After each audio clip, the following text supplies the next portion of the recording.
Hey guys, welcome back to our YouTube channel. और AWS की series का आपको पता है कि AWS की सीरीज चल रही है हमारी, और जिसमें हमने लास्ट वीडियो में बहुत सारे टॉपिक्स कवर किए थे। तो मैं एक बार थोड़ा सा रिमाइंड करवा देता हूँ कि क्या क्या हमने कवर किया था लास्ट वीडियो में। लास्ट वीडियो में हमने कवर किया था कि फ्री सर्विस कौन कौन सी है AWS अकाउंट के ऊपर, AWS का डैशबोर्ड जो होता है उसको हम कैसे रिव्यू करते हैं, उसके ऊपर क्या क्या ऑप्शन आपको देते हैं, कैसे हम डैशबोर्ड को कस्टमाइज कर सकते हैं। EC2 डैशबोर्ड में मतलब जब कोई सर्वर हम क्रिएट करते हैं तो EC2 के ऊपर कौन कौन सी सर्विसेज मिलती हैं, EC2 का डैशबोर्ड है, कौन कौन से फीचर्स आपको वहाँ पे मिलते हैं। आप विंडोज और लिनक्स सर्वर को हम कैसे एक्सेस कर सकते हैं, और विंडोज और लिनक्स सर्वर का हमने रिव्यू किया था कि कौन कौन सी सर्विस, कौन से मतलब सर्विस मतलब कौन कौन से फीचर्स होते हैं, कौन कौन सी सर्विसेज हम उनके ऊपर अटैच करते हैं, इंस्टेंस टाइप कैसे चेंज करते हैं, शट डाउन प्रोटेक्शन और टर्मिनेशन प्रोटेक्शन कैसे इनेबल करते हैं, स्नैपशॉट कैसे लेते हैं सर्वर का, कस्टम AMI कैसे क्रिएट करते हैं, कोई वेब सर्वर अगर आपका रनिंग है उसकी AMI क्रिएट करनी है तो वो सब कैसे करते हैं। और आपका जो वेब सर्वर था उसको मतलब AMI से वेब सर्वर कैसे क्रिएट करते हैं, वो सारी चीजें हमने कवर की थी। सिक्योरिटी ग्रुप को कैसे मॉडिफाई करते हैं, create a server from custom AMI, जो हमने कस्टम AMI बनाई थी उससे हमने सर्वर कैसे क्रिएट कर सकते हैं। Create a AMI from snapshot, snapshot से AMI कैसे क्रिएट कर सकते हैं, डिलीट कैसे करते हैं स्नैपशॉट को और AMI को, वो चीजें हमने कवर की थी। और आज की वीडियो में हम कवर करने वाले हैं जो वो है कि जो आपने स्नैपशॉट ले रखा है किसी सर्वर का, उसको एक रीजन से दूसरे रीजन के अंदर आकर आपको लेके जाना है। मतलब मैं मुंबई के अंदर में काम कर रहा हूँ, बट मेरे को मुंबई के अंदर वो कॉपी मेरे पास स्नैपशॉट पड़ा है किसी सर्वर का, बट मेरे को मुंबई से वो किसी दूसरे रीजन के अंदर, वो नॉर्थ वर्जीनिया हो सकता है और ओरेगन हो सकता है, मुंबई के बजाय आपका जो सिंगापुर होता है, या किसी और भी रीजन के अंदर अगर आपको लेके जाना है तो हम कैसे कॉपी कर सकते हैं AMI को एक रीजन से दूसरे रीजन के अंदर। सेम चीज स्नैपशॉट को कैसे कॉपी करते हैं, सेम चीज AMI को कैसे कॉपी करते हैं एक रीजन से दूसरे रीजन के अंदर, और कोई कस्टम सिक्योरिटी ग्रुप कैसे क्रिएट करते हैं और उसको अपने EC2 के ऊपर कैसे अटैच करते हैं सिक्योरिटी ग्रुप को। अभी तक हमने जो कवर किया था कि हमारा जो सर्वर के ऊपर अगर हम पब्लिक आईपी अटैच करते हैं तो वो टेम्परेरी होता है। जैसे आप सर्वर को स्टॉप कर देते हो वो आपका आईपी हट जाता है। तो इलास्टिक आईपी मतलब पब्लिक आईपी जो होता है आपका, उसको परमानेंट फिक्स के लिए इलास्टिक आईपी लेना पड़ता है। और वो इलास्टिक आईपी हम कैसे क्रिएट कर सकते हैं AWS के अंदर, और हम अपने सर्वर के ऊपर कैसे अटैच कर सकते हैं वो करके देखेंगे। नया वॉल्यूम कैसे क्रिएट करना है, सर्वर के ऊपर कैसे अटैच करते हैं, और कोई एग्जिस्टिंग वॉल्यूम को अगर आपको स्पेस एक्सटेंड करना है तो वो कैसे करते हैं। क्रिएट इंटरफेस का नेटवर्क कार्ड कैसे करते हैं और उसको सर्वर के ऊपर कैसे अटैच कर सकते हैं। Create volume from snapshot, snapshot से वॉल्यूम कैसे क्रिएट करते हैं और उसको अटैच कैसे करते हैं। मान लो आपके किसी सर्वर के ऊपर कोई इशू आ रहा है, बट आपके पास उस सर्वर का स्नैपशॉट था, तो उस स्नैपशॉट से आप वॉल्यूम क्रिएट करके उस सर्वर को वापस रनिंग कंडीशन में कैसे लेके आ सकते हो, वो चीज करके देखेंगे। और मॉडिफाई द वॉल्यूम टाइप, जो हमारा वॉल्यूम टाइप होता है, वॉल्यूम्स होते हैं जो भी सर्वर के ऊपर अटैच होती है EC2 के ऊपर, उन वॉल्यूम्स को हम कैसे मॉडिफाई कर सकते हैं, उनकी IOPS सेटिंग कैसे चेंज कर सकते हैं। स्नैपशॉट लाइफ साइकिल मतलब अभी जो हमने स्नैपशॉट किया वो नॉर्मली स्नैपशॉट कैसे लेते हैं वो चीज की थी हमने। उसको अगर आपको शेड्यूलर के थ्रू क्रिएट करना है तो वो कैसे कर सकते हैं वो करके देखेंगे। Replace the root volume from snapshot, और रूट वॉल्यूम स्नैपशॉट से वॉल्यूम क्रिएट करने के बाद रूट वॉल्यूम को रिप्लेस करना हो तो कैसे हम रिप्लेस कर सकते हैं। आज की वीडियो में हम ये चीजें कवर करने के लिए बहुत सारी चीजें हैं। तो अगर अभी तक आप लोगों ने YouTube चैनल को सब्सक्राइब नहीं किया है तो आप सब्सक्राइब कर लेना, क्योंकि बहुत सारी इंपॉर्टेंट चीजें हैं जो कहीं पे भी इतनी डीपली आपको नहीं दिखाएगा। मैं आपको जो कवर करूंगा वो 100% प्रैक्टिकल करके दिखाऊंगा। और थ्योरेटिकल कहीं से भी कर लो वो हो जाता है, थ्योरेटिकल तो आप AWS की डॉक्यूमेंटेशन करके कवर कर सकते हो, बट जब प्रैक्टिकल की बात आती है तो वहां पे बंदा स्टक हो जाता है। तो वो प्रैक्टिकल को कवर करने के लिए मैं यहाँ पे आपको 100% प्रैक्टिकल के साथ प्रैक्टिस करके दिखाऊंगा, और वो सारी चीजें कैसे करते हैं वो अभी हम करके देखेंगे। तो मेरे पास मैं चलता हूँ अभी अपने AWS कंसोल के ऊपर, जहाँ पे मैंने एक विंडोज सर्वर क्रिएट कर रखा है। इसके ऊपर मैंने अभी कोई चीजें नहीं की है, अभी जस्ट मैंने क्रिएट किया है सर्वर। तो पहले मैं इसके ऊपर देखोगे ये भी इलास्टिक पब्लिक आईपी है इसके ऊपर, बट ये टेम्परेरी है। जैसे मैं सर्वर को स्टॉप करूंगा तो ये आईपी है जो वो आपका हट जाएगा यहाँ से। तो मैं एक बार पहले वो करने की बजाय मैं क्या करता हूँ, मैं एक बार सर्वर को एक्सेस करता हूँ और इसके ऊपर क्या करता हूँ, एक वेब सर्वर की सर्विस इंस्टॉल कर लेता हूँ। उसके बाद फिर हम इसका स्नैपशॉट क्रिएट करेंगे। ठीक है, तो मैं यहाँ पे पब्लिक आईपी कॉपी कर लेता हूँ, या फिर मैं आपका सर्वर को सिलेक्ट करता हूँ डायरेक्ट, और कनेक्ट पे जाते हैं, RDP क्लाइंट पे जाते हैं, और इसका RDP सेशन फाइल है जो वो डाउनलोड कर लेते हैं। यहाँ पे डाउनलोड होगी फाइल, और पासवर्ड भी हम जनरेट कर लेते हैं, साथ के साथ अपलोड कर देते हैं। मैं जो मैंने आपको बताया था लास्ट वीडियो में भी कि AWS के अंदर जब भी हम कोई सर्वर क्रिएट करते हैं तो वहां पे आपको पासवर्ड ऐड करने का, पासवर्ड मैनुअली टाइप करने का कोई ऑप्शन नहीं देता। वहां पे आपको की पेयर क्रिएट करना पड़ता है, और वो की पेयर के थ्रू ही आप अपने सर्वर को एक्सेस करते हो। बाद में आप चाहो तो उसके ऊपर नया कोई अकाउंट बना के उसके थ्रू एक्सेस कर सकते हो, आपकी डिपेंडेंसी है। डोमेन पे ज्वाइन करवाना है तो डोमेन पे ज्वाइन करवा सकते हो, वो सारी चीजें कर सकते हो, वो आप पे डिपेंड करता है। बट नॉर्मली जब आप कोई सर्वर क्रिएट करते हो स्टडी के लिए, उसके लिए किसी भी पर्पज के लिए, तो वहां पे आपको की पेयर के थ्रू उसको एक्सेस करना है। तो मैंने ये की पेयर लिया और इसको मैं ओपन कर लेता हूँ, अपलोड कर दी और इसको मैं डिक्रिप्ट कर देता हूँ। जैसे मैं डिक्रिप्ट करूंगा तो मेरे को यहाँ पे एक पासवर्ड शो कर देगा जो मेरे सर्वर को एक्सेस करने के लिए हुआ, ठीक है। और ये इसका यूजर नेम होता है बाय डिफॉल्ट। तो मैं आरडीपी फाइल जो मैंने डाउनलोड की है मैं उसको यहाँ पे ओपन करता हूँ, ओपन कर लेते हैं। यहाँ पे आपको अभी डायरेक्ट वो एडमिनिस्ट्रेटर का पासवर्ड पूछेगा, तो क्योंकि इसने एडमिनिस्ट्रेटर ऑटोमेटिक पिक कर लिया और ये डाउनलोड आरडीपी फाइल से किया है, तो मैं यहाँ पे पासवर्ड को कर लेता हूँ कॉपी और यहाँ पे पेस्ट कर देता हूँ। अब पासवर्ड को कॉपी करने के दो ऑप्शन आपको यहाँ पे, आप यहाँ पे सेलेक्ट करके इसको कॉपी कर लीजिए, या फिर इसके आगे जो ये कॉपी का ऑप्शन देते हैं यहाँ पे आप क्लिक कर लीजिए, ये कॉपी कर देते हैं क्लिक बोर्ड पे, ठीक है। मैंने इसको कॉपी किया और मैं यहाँ पे पासवर्ड को करता हूँ एंटर, ओके करते हैं। तो ये आपका सेशन क्रिएट कर देगा सर्वर के ऊपर, आपका सर्वर का जो आरडीपी है वो आ जाएगा। तो अभी हम क्या करते हैं, हम इसके ऊपर एक वेब सर्वर की सर्विस है जो उसको ऐड कर देते हैं, ताकि हम जब स्नैपशॉट क्रिएट करेंगे सर्वर से और फिर उसको हम एक रीजन से दूसरे रीजन में कॉपी करेंगे, तो अगर आपको उस स्नैपशॉट से एक मतलब जो स्नैपशॉट हम इस रीजन मुंबई रीजन के अंदर हम स्नैपशॉट क्रिएट कर रहे हैं, जब इस स्नैपशॉट को हम इस रीजन से मुंबई रीजन से किसी दूसरे रीजन के अंदर कॉपी करेंगे, मान लो सिंगापुर के अंदर या किसी और रीजन के अंदर, वहां पे जब लेके जाएंगे तो वहां पे अगर आपको सर्वर क्रिएट करना हो तो कैसे करते हैं वो भी मैं आपको करके दिखाऊंगा, ठीक है। तो अभी यहाँ पे हमारा सर्वर का सेशन हमारे पास आ गया है, तो हम यहाँ पे क्या करते हैं, सर्वर मैनेजर को ओपन कर लेते हैं अपने सर्वर के ऊपर, ठीक है। तो मैं यहाँ पे नॉर्मली स्टार्ट पे क्लिक करता हूँ और स्टार्ट पे क्लिक करने के बाद आपको यहाँ पे सर्वर मैनेजर का ऑप्शन देगा, तो मैं यहाँ पे सर्वर मैनेजर को कर लेता हूँ ओपन।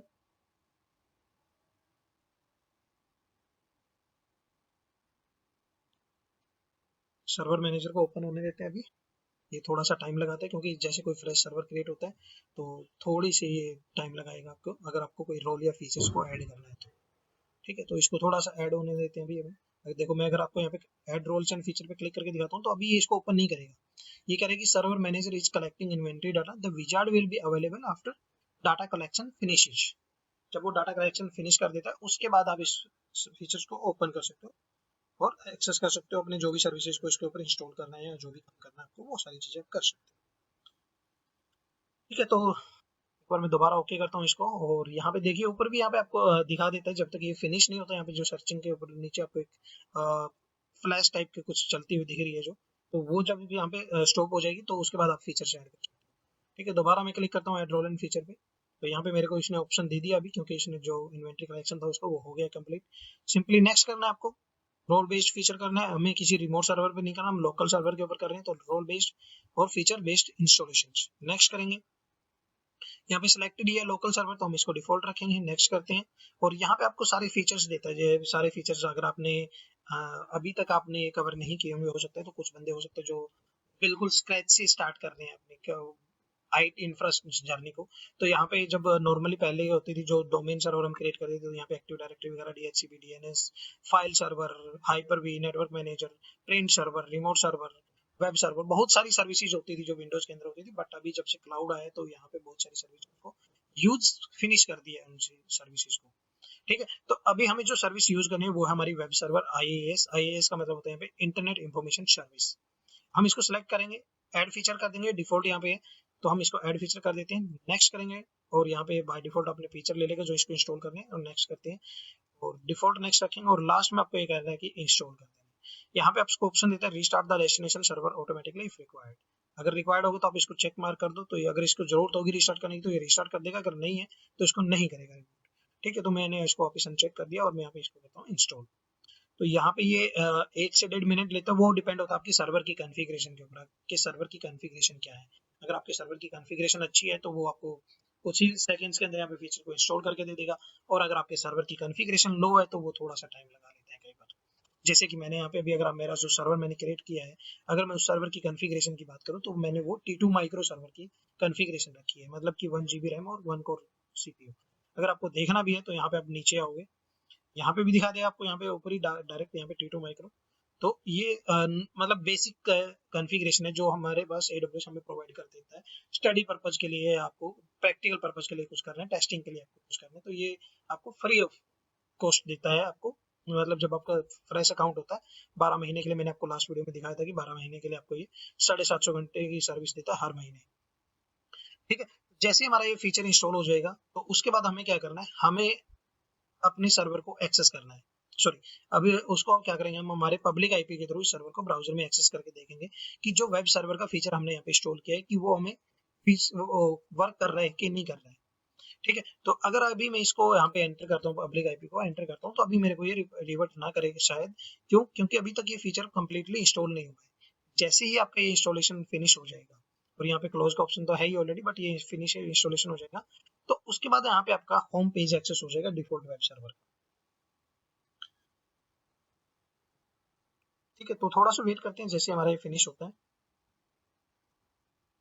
तो अभी देखिए यहाँ पे आपको कह रहा है कि this site can not be reached. क्यों? क्योंकि अभी हमारे सर्वर के ऊपर हमने कोई वेब सर्वर की सर्विस को इंस्टॉल नहीं कर रखा है। तो वेट करते हैं थोड़ा सा, जैसे ये फिनिश होता है तो उसके बाद मैं आपको दिखाता हूँ।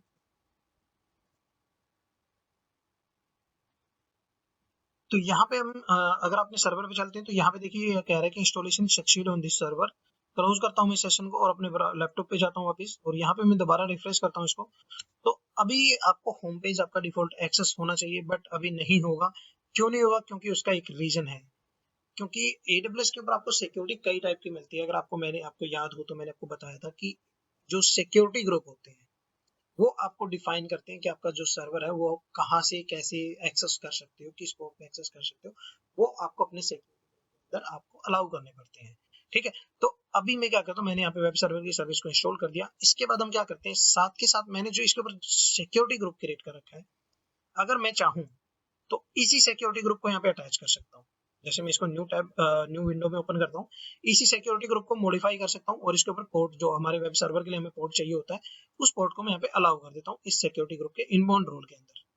ठीक है, बट अब हमारी प्रैक्टिकल का पर्पज था कि हमें प्रैक्टिकल करनी है कि कस्टम सिक्योरिटी ग्रुप कैसे क्रिएट करते हैं। ठीक है, तो यहाँ पे देखोगे कि आपके यहाँ पे आरडीपी का पोर्ट अलाउ है, सिर्फ यहाँ पे पोर्ट 3389 जो आरडीपी के लिए यूज होता है। अगर आपको इसी सिक्योरिटी ग्रुप को मॉडिफाई करना है तो आप यहाँ पे एडिट इनबाउंड रूल पे जाएंगे और यहाँ पे ऐड नया रूल ऐड कर देंगे। बट हम क्या करते हैं, हम एक नया सिक्योरिटी ग्रुप रूल करते हैं, क्योंकि जो हमारी आज की जो सेशन का पर्पज है उसके अंदर हमने लिखा भी है कि हम एक सिक्योरिटी ग्रुप कैसे क्रिएट कर सकते हैं और उसको हम अपने सर्वर के ऊपर कैसे अटैच कर सकते हैं। तो यहाँ पे लिखा भी है मैंने, देखिए, क्रिएट कस्टम सिक्योरिटी ग्रुप और अटैच टू EC2 इंस्टेंस। तो अभी हम क्या करते हैं, हम इसको करते हैं मिनिमाइज और EC2 के डैशबोर्ड के अंदर जाते हैं नॉर्मली सिंपली। ठीक है, EC2 के डैशबोर्ड के अंदर जाने के बाद आप नीचे आओगे तो नेटवर्क एंड सिक्योरिटी के अंदर आपको सिक्योरिटी ग्रुप का ऑप्शन देता है। तो हम सिक्योरिटी ग्रुप के ऊपर क्लिक करेंगे तो आपको पास यहाँ पे सिक्योरिटी ग्रुप की विंडो ओपन हो जाती है। अभी जो ये सिक्योरिटी ग्रुप्स यहाँ पे दिख रहे हैं ये सारे के सारे डिफॉल्ट हैं। जब भी मैंने कोई सर्वर क्रिएट किया उनके ऊपर मैंने उसको अटैच किया तो वो वाले सिक्योरिटी ग्रुप्स दिख रहे हैं। ठीक है, तो अगर मेरे को कस्टम सिक्योरिटी ग्रुप क्रिएट करना है तो आप क्या करोगे, यहाँ पे क्रिएट सिक्योरिटी ग्रुप पे क्लिक करोगे। ठीक है, उसके बाद आपसे पहले पूछता है कि सिक्योरिटी ग्रुप का नाम क्या रखना है, तो हम नाम दे देते हैं कस्टम सिक्योरिटी ग्रुप, या आप अपनी इंफ्रा में जो भी एप्लीकेशन है उसके नाम से कस्टम सिक्योरिटी ग्रुप क्रिएट कर सकते हैं। कोई नया प्रोजेक्ट आ रहा है तो उस प्रोजेक्ट का नाम क्या है, उस प्रोजेक्ट के अकॉर्डिंग आप सिक्योरिटी ग्रुप के नाम दे सकते हो। अभी के लिए मैं क्या करता हूँ, इसको देता हूँ नाम कस्टम SG। ठीक है, ये यहाँ पे डिस्क्रिप्शन डाल सकते हो कि किस पर्पस के लिए आप इस सिक्योरिटी ग्रुप को क्रिएट कर रहे हो। तो मैं यहाँ पे डाल सकता हूँ अंडरस्कोर वेब सर्वर। ठीक है, कि वेब सर्वर के लिए मैं इसको अलाउ कर रहा हूँ। उसके बाद पूछता है आपको VPC कि कौन से VPC के अंदर आप इस सिक्योरिटी ग्रुप को यूज करना चाहते हो। तो मेरा जो मुंबई रीजन है इसके अंदर आपको हो सकता है मल्टीपल VPC में बहुत सारे उसके अंदर होता है। हो सकता है मैंने कोई कस्टम VPC क्रिएट कर रखा हो और एक 10-12 मैंने कोई कस्टम VPC क्रिएट कर रखा है, तो आपको वो डिफाइन करना है कि कौन से वाले उसके ऊपर आपको इस सिक्योरिटी ग्रुप को अटैच करना है। तो वो कैसे पता चलेगा कि मुझे किसके ऊपर अटैच करना है, तो वो आप आइडेंटिफाई करोगे कि मेरा जो सर्वर है, वो जो सर्वर है मेरा वो किस VPC के अंदर क्रिएटेड है। तो उसके लिए आप क्या करोगे, आपके सर्वर के ऊपर जाओगे और उसके नेटवर्किंग के फीचर में जाओगे, तो यहाँ पे आपको VPC ID दिखा देता है। तो VPC ID से आप कंफर्म करोगे कि मेरे को किस लोकेशन के ऊपर वो SG क्रिएट करना है। तो मेरा यहाँ पे VPC का नाम है, लास्ट के अक्षर देख लेते हैं 63746। ठीक है, क्योंकि अभी मैं डिफॉल्ट यूज कर रहा हूँ, कस्टम VPC नहीं यूज कर रहा हूँ, वो हम नेक्स्ट वीडियो में कवर करेंगे। ठीक है, तो 63746 है हमारा कस्टम VPC और यहाँ पे क्या है 63746, यही हमारे पास, क्योंकि हम डिफॉल्ट वाला VPC यूज कर रहे हैं अभी, हमारे पास कोई कस्टम VPC नहीं है अभी। ठीक है, अगर आपके पास कस्टम VPC है, हो सकता है कंपनी में जब आप काम करते हो वहाँ पे हो सकता है आपके पास 10 VPC है, तो 10 VPC में से आपको कौन सा VPC यूज करना है वो आपको सेलेक्ट करना है आपके EC2 इंस्टेंस के अकॉर्डिंग। ठीक है, तो मैं यहाँ पे अभी डिफॉल्ट VPC को सिलेक्ट करते हैं। अब यहाँ पे देखिए ये पूछ रहे हैं कि आपको रूल कौन से अलाउ करने हैं।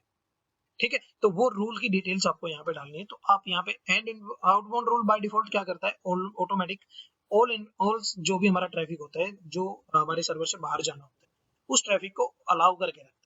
यहाँ पे देख सकते हो कि आउटबाउंड रूल में जब जैसे हमने कुछ नहीं ऐड किया, बाय डिफॉल्ट उसने क्या किया, ऑल ट्रैफिक, और यहाँ पे ये 0.0.0.0/0, इसका मतलब होता है कि इंटरनेट से, मतलब पूरे वर्ल्ड में कहीं पे भी इंटरनेट पे अगर बंदा बैठा है तो कहीं पे भी इस सर्वर से ट्रैफिक जब मतलब आउट होना हो तो वो हो सकता है। जैसे मैंने आरडीपी अलाउ कर रखा है, पब्लिक के लिए अलाउ कर रखा है, सब्सक्राइब से अलाउ कर रखा है, तो मैं वर्ल्ड में कहीं पे भी बैठा हूँ तो मैं उसको एक्सेस कर सकता हूँ। ठीक है, अभी जो हमें काम करना है, हमारा जो वेब सर्वर है वो वेब सर्वर को कहाँ से अलाउ करवाना है उसके लिए हमें करना है।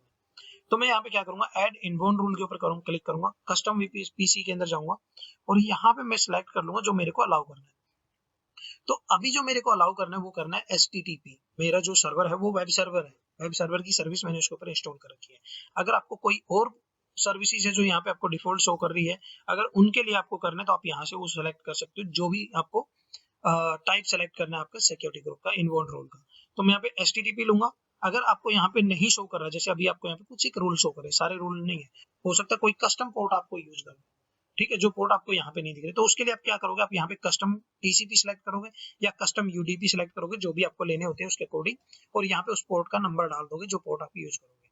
तो हमारे पास अभी जैसे मैं यहाँ पे HTTP को सिलेक्ट करूंगा और नीचे जाऊंगा जाए तो यहाँ पे HTTP को सिलेक्ट करते ही देखिए ये दोनों ऑप्शन ग्रेड आउट हो गए।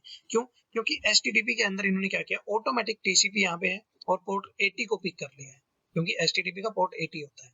उसके बाद आपको यहाँ पे सोर्स देता है। सोर्स कौन सा होता है? सोर्स की आपको ये जो सर्वर है कहाँ से एक्सेस करवाना है, किस आईपी के थ्रू करवाना है, किसी स्पेसिफिक सबनेट से करवाना है, किसी स्पेसिफिक सर्वर से करवाना है, तो वो सारी चीजें आपको यहाँ पे डिफाइन होती है। कस्टम के अंदर आप यहाँ पे रेंज डिफाइन कर सकते हो। जैसे मैं यहाँ पे डालता हूँ, मान लो किसी पर्टिकुलर सबनेट की रेंज डाल देता हूँ। मेरी कंपनी के अंदर मान लो 10 सबनेट चल रहे हैं, बट मेरे को सारे से नहीं अलाउ करवाना, या मेरी कंपनी के अंदर 1000 सर्वर चल रहे हैं, मेरे को 1000 के 1000 सर्वर से सर्वर को एक्सेस नहीं करवाना है, मेरे को किसी एक सिंगल सर्वर से उसको एक्सेस करवाना है, तो मैं उस सिंगल सर्वर का आईपी यहाँ पे डाल के /32 कर दूंगा, तो वो उस सिंगल सर्वर के लिए अलाउ हो जाएगी। अभी हम जो कर रहे हैं वो हम स्टडी पर्पज के लिए कर रहे हैं, तो मैं यहाँ पे इंटरनेट से अलाउ करवाऊंगा इसको, कि मैं कहीं पे भी बैठा हूँ उसको यहाँ पे अलाउ कर सकता हूँ। डिस्क्रिप्शन में आप कुछ भी कर डाल सकते हो, जो भी आपको डालना है तो वो चीज आप यहाँ पे ऐड करोगे, और यहाँ पे उसको डिस्क्रिप्शन डालने के बाद आप यहाँ पे लास्ट में क्रिएट कर दोगे। अगर आपको कोई टैग ऐड करने सिक्योरिटी ग्रुप के ऊपर तो आप यहाँ पे डाल सकते हो टैग्स वगैरह, और अगर नहीं करने तो आप इसको छोड़ सकते हो। यहाँ पे दिया भी है इसने, टैग जो है ये ऑप्शनल होता है, ठीक है। तो मैं यहाँ पे क्या करता हूँ, क्रिएट सिक्योरिटी ग्रुप करता हूँ। अब हमारा सिक्योरिटी ग्रुप क्रिएट हो गया है, बट अगर अभी आप देखोगे तो ये हमारा जो सिक्योरिटी ग्रुप है वो किसी भी VPC के साथ, सॉरी किसी भी सर्वर के साथ अटैच नहीं है, ठीक है। तो अगर आपको इसको अटैच करना है तो अटैच कैसे करोगे, तो आप यहाँ पे एक्शन में जाके भी कर सकते हो इसको, copy new manage tags edit inbound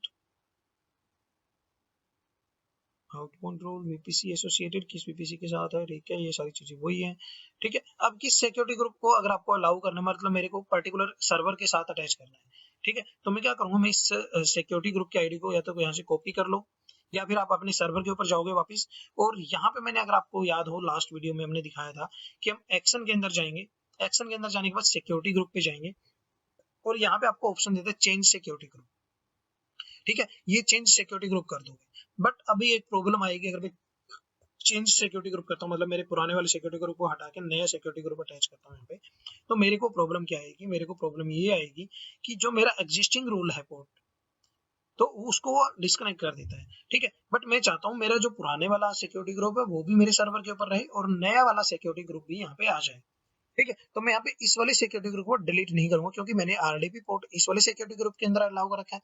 तो कंपनी में कैसे होता है, जो डिफॉल्ट सिक्योरिटी ग्रुप होते हैं, जो आपके मतलब कुछ डिफॉल्ट सेटिंग्स होती हैं, जब जैसे मतलब एक्टिव डायरेक्टरी से कनेक्ट करने के लिए आपने कस्टम सिक्योरिटी ग्रुप बना रखा है पूरी का, आपने इंफ्रा के लिए, आपने कुछ वेब सर्विसेज के लिए अलग से सिक्योरिटी ग्रुप बना रखा है, तो आप नहीं चाहते कि मेरा डिफॉल्ट जो सिक्योरिटी ग्रुप एक्टिव डायरेक्टरी वाला है वो रिमूव हो, तो आप चाहो तो दोनों सिक्योरिटी ग्रुप को रख सकते हैं।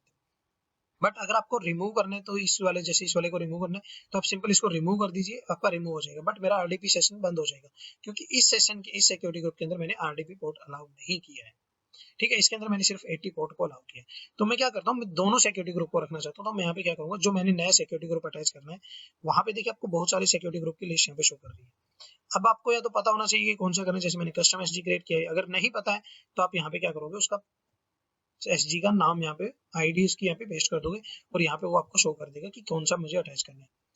सेलेक्ट करेंगे और यहाँ पे क्या कर देंगे, ऐड सिक्योरिटी ग्रुप। तो यहाँ पे एक और सिक्योरिटी ग्रुप आपके सर्वर के ऊपर आ जाएगा और इसको हम सेव कर देते हैं सेटिंग को। ठीक है, अब अगर मैं अपने EC2 इंस्टेंस की सेटिंग के अंदर जाके देखता हूँ तो मेरे को वहां पे जैसे पहले आपको एक सिक्योरिटी ग्रुप शो कर रहा था, ठीक है, अभी भी देखिए एक शो कर रहा है। अभी जैसे मैं दोबारा इसको पेज को रिफ्रेश करूंगा तो यहाँ पे आपको दो सिक्योरिटी ग्रुप दिखेंगे। अभी एक लॉन्च विजार्ड वाला दिख रहा है और आपको कस्टम सिक्योरिटी ग्रुप शो नहीं कर रहा है क्योंकि अभी ये पेज रिफ्रेश हुआ नहीं है। तो इसको रिफ्रेश होने देते हैं थोड़ा, एक बार मैं दोबारा से इसको यहाँ से स्विच करके यहाँ पे वापस आता हूँ। अभी भी नहीं हुआ तो मैं अपने पेज को रिफ्रेश कर देता हूँ एक बार, क्योंकि वो कई बार थोड़ा सा टाइम लगाता है आपको उसको रिफ्लेक्ट करने में। तो पेज को रिफ्रेश कर लीजिए अगर आपको ऐसे शो नहीं कर रहा है तो, बट वो आपका यहाँ पे अटैच हो चुका है। अगर आपको ये पेज को यहाँ पे जो हमारा ये वेब पेज है, अगर मैं इसको दोबारा रिफ्रेश करता हूँ तो ये आपका वेब पेज अब एक्सेस हो जाना चाहिए आपको। देखिए क्यों, क्योंकि हमने जो नया सिक्योरिटी ग्रुप अलाउ अटैच किया है सर्वर के ऊपर, उसके अंदर हमने क्या किया, हमने 80 पोर्ट को अलाउ करवाया है। ठीक है, तो अभी यहाँ पे मैं दोबारा सर्वर को सेलेक्ट करता हूँ और इसकी सेटिंग्स के अंदर जाता हूँ और यहाँ पे सिक्योरिटी के अंदर जाता हूँ तो यहाँ पे अभी आपको दो सिक्योरिटी ग्रुप दिखेंगे।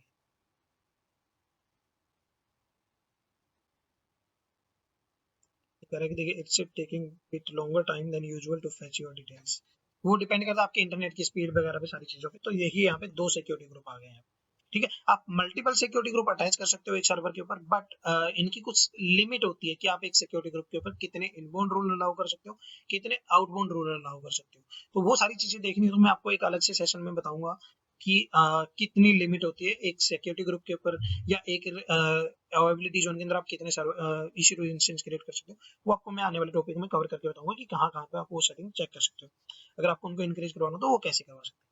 ठीक है, तो हमारा वेब सर्वर वाला आ गया। अगर आप चाहो तो इसको कस्टमाइज कर सकते हो पेज को, जैसे कि मैं यहाँ पे अपने सर्वर पे जाता हूँ एक बार एक्सेस करके और अपने C ड्राइव के अंदर जाता हूँ मैं यहाँ पे, क्योंकि आपका जो सर्वर वेब सर्विस होती है वो बाय डिफॉल्ट C ड्राइव के अंदर होती है, बट आप चाहो तो पाथ चेंज कर सकते हो। और मैं यहाँ पे www रूट के अंदर जाता हूँ और जो ये डिफॉल्ट पेज है हमारा, इसको मैं एडिट करता हूँ नोटपैड के साथ और यहाँ पे इसको मैं मॉडिफाई कर देता हूँ। This is my first web server. ये मैं आपको डेमो के लिए बता रहा हूँ करने के लिए, बट कंपनीज में भी यूज होती है वेब सर्वर वाली सर्विसेज आजकल भी, और वहाँ पे वो थोड़ा सा कोडिंग के थ्रू थोड़ा सा एडवांस लेवल पे करते हैं। आपको यहाँ पे जैसे मैं इसको दोबारा रिफ्रेश करूंगा तो आपको जो मैंने वहाँ पे कंटेंट के अंदर लिखा था वो आपको यहाँ पे शो कर देगा, this is my first web server. ठीक है, तो मैं यहाँ पे नोट भी कर देता हूँ जो जो चीजें हमने यहाँ पे की है। अभी हमने क्या किया, हमने क्रिएट कस्टम एसडी और अटैच टू EC2 इंस्टेंस कैसे करते हैं, इसको मैं भी डन कर देता हूँ। उसके बाद आती है copy snapshot from one region to another region और AMI कैसे करते हैं। ठीक है, तो मैं क्या करता हूँ, मैं अपने AWS कंसोल पे वापस चलता हूँ। इसको मैं बंद कर देता हूँ अभी, इसको भी हम बंद कर देते हैं। तो इस सर्वर की पहले हम क्या करते हैं, दोबारा से स्नैपशॉट क्रिएट कर लेते हैं। ठीक है, मैं इंस्टेंस आईडी को कॉपी करता हूँ और यहाँ पे EC2 जो हमारा फीचर है यहाँ पे इसके नीचे आता हूँ मैं पे, और यहाँ पे इलास्टिक ब्लॉक स्टोर के अंदर आपको स्नैपशॉट का फीचर देता है। यहाँ पे जाके हमारे पास अभी कोई स्नैपशॉट नहीं है तो मैं क्या करता हूँ, क्रिएट स्नैपशॉट पे क्लिक करते हैं। हम इंस्टेंस का स्नैपशॉट क्रिएट करेंगे और यहाँ पे मेरे पास अभी एक ही सर्वर है तो उसी को शो करेगा, बट अगर आपके पास 1000 सर्वर है तो आप यहाँ पे उस सर्वर की इंस्टेंस आईडी पेस्ट करके आप सर्वर को सर्च कर सकते हो डायरेक्टली। ठीक है, तो अभी यहाँ पे नहीं देगा आपको ऑप्शन, तो यहाँ पे मैं डाल देता हूँ स्नैपशॉट जो भी डालना चाहो EC2। ठीक है, वॉल्यूम कॉपी टैग करने अभी हमारे पास टैग हमने कोई अटैच किया नहीं है अलग से, तो आप चाहो तो, बट अगर आपके पहले टैग हैं तो वो कर सकते हो। यहाँ पे आपको देता भी है कि एक्सक्लूड रूट वॉल्यूम, अगर आपको रूट वॉल्यूम का स्नैपशॉट नहीं लेना है तो आप वो यहाँ पे एक्सक्लूड कर सकते हो। ठीक है, किसी और वॉल्यूम को एक्सक्लूड करना है तो वो भी कर सकते हो। ठीक है, कोई नया टैग ऐड करना है तो वो कर सकते हो, नहीं करना तो आप इसको डिफॉल्ट क्रिएट कर दीजिए स्नैपशॉट को। ठीक है, अभी यहाँ पे स्नैपशॉट देखिए सक्सेसफुली क्रिएटेड स्नैपशॉट, आपको यहाँ पे स्नैपशॉट आईडी आ भी गई है। मैं रिफ्रेश करता हूँ और अगर मैं राइट साइड में दिखाता हूँ जाता हूँ तो इसका स्नैपशॉट का स्टेटस अभी क्या दिखा रहा है आपको, वो पेंडिंग दिखा रहा है और प्रोग्रेस कितनी अभी 0% हुई है। तो जैसे ही आपका 100% कंप्लीट हो जाएगा तो उसके बाद हम क्या करेंगे, इसको कॉपी करके देखेंगे एक रीजन से दूसरे रीजन के अंदर कि मुंबई वाले रीजन से मैं इसको सिंगापुर रीजन में कैसे लेके जा सकता हूँ। तो मैं क्या करता हूँ, मैं सिंगापुर रीजन को एक न्यू टैब में ओपन कर लेता हूँ। जब तक हमारा ये स्नैपशॉट कंप्लीट होता है तब तक मैं आपको सिंगापुर वाले रीजन में स्विच करने के बाद क्या दिखाता हूँ कि मेरे पास वहां पे कोई स्नैपशॉट नहीं है। अभी देखिए यहाँ पे आपको दिख रहा है एशिया पैसिफिक और सिंगापुर। ठीक है, और यहाँ पे हम EC2 के डैशबोर्ड में ऑलरेडी, तो यहाँ पे हम स्नैपशॉट के अंदर आते हैं और स्नैपशॉट में आने के बाद यहाँ पे आप देखोगे तो आपके पास अभी कोई स्नैपशॉट नहीं है सर्वर का, ठीक है। यू कह रहा है कि you currently have no snapshot in this region. AMI के अंदर जाता हूँ मैं, एएमआई और ऑन बाई मी करता हूँ मैं यहाँ पे, और यहाँ पे भी आपको दिखा रहा है कि कोई एएमआई नहीं है, ठीक है। तो मैं क्या करता हूँ, जैसे ये स्नैपशॉट हमारा कंप्लीट हो जाएगा तो मैं इसको साथ के साथ एक एएमआई भी क्रिएट कर लूंगा, और फिर हम दोनों एएमआई और स्नैपशॉट को कॉपी करके देखेंगे हमारे सिंगापुर रीजन के अंदर, और फिर देखते हैं कि यहाँ पे वो रिफ्लेक्ट होते हैं कि नहीं होते हैं, ठीक है। तो थोड़ा सा वेट कर लेते हैं, जैसे ये कंप्लीट होता है तो उसके बाद हमारा नेक्स्ट स्टेप शुरू होगा। तो यहाँ पे हमारा स्नैपशॉट 99% कंप्लीट हो चुका है, बट स्टेटस अभी भी पेंडिंग है, थोड़ा सा और वेट करना पड़ेगा हमें।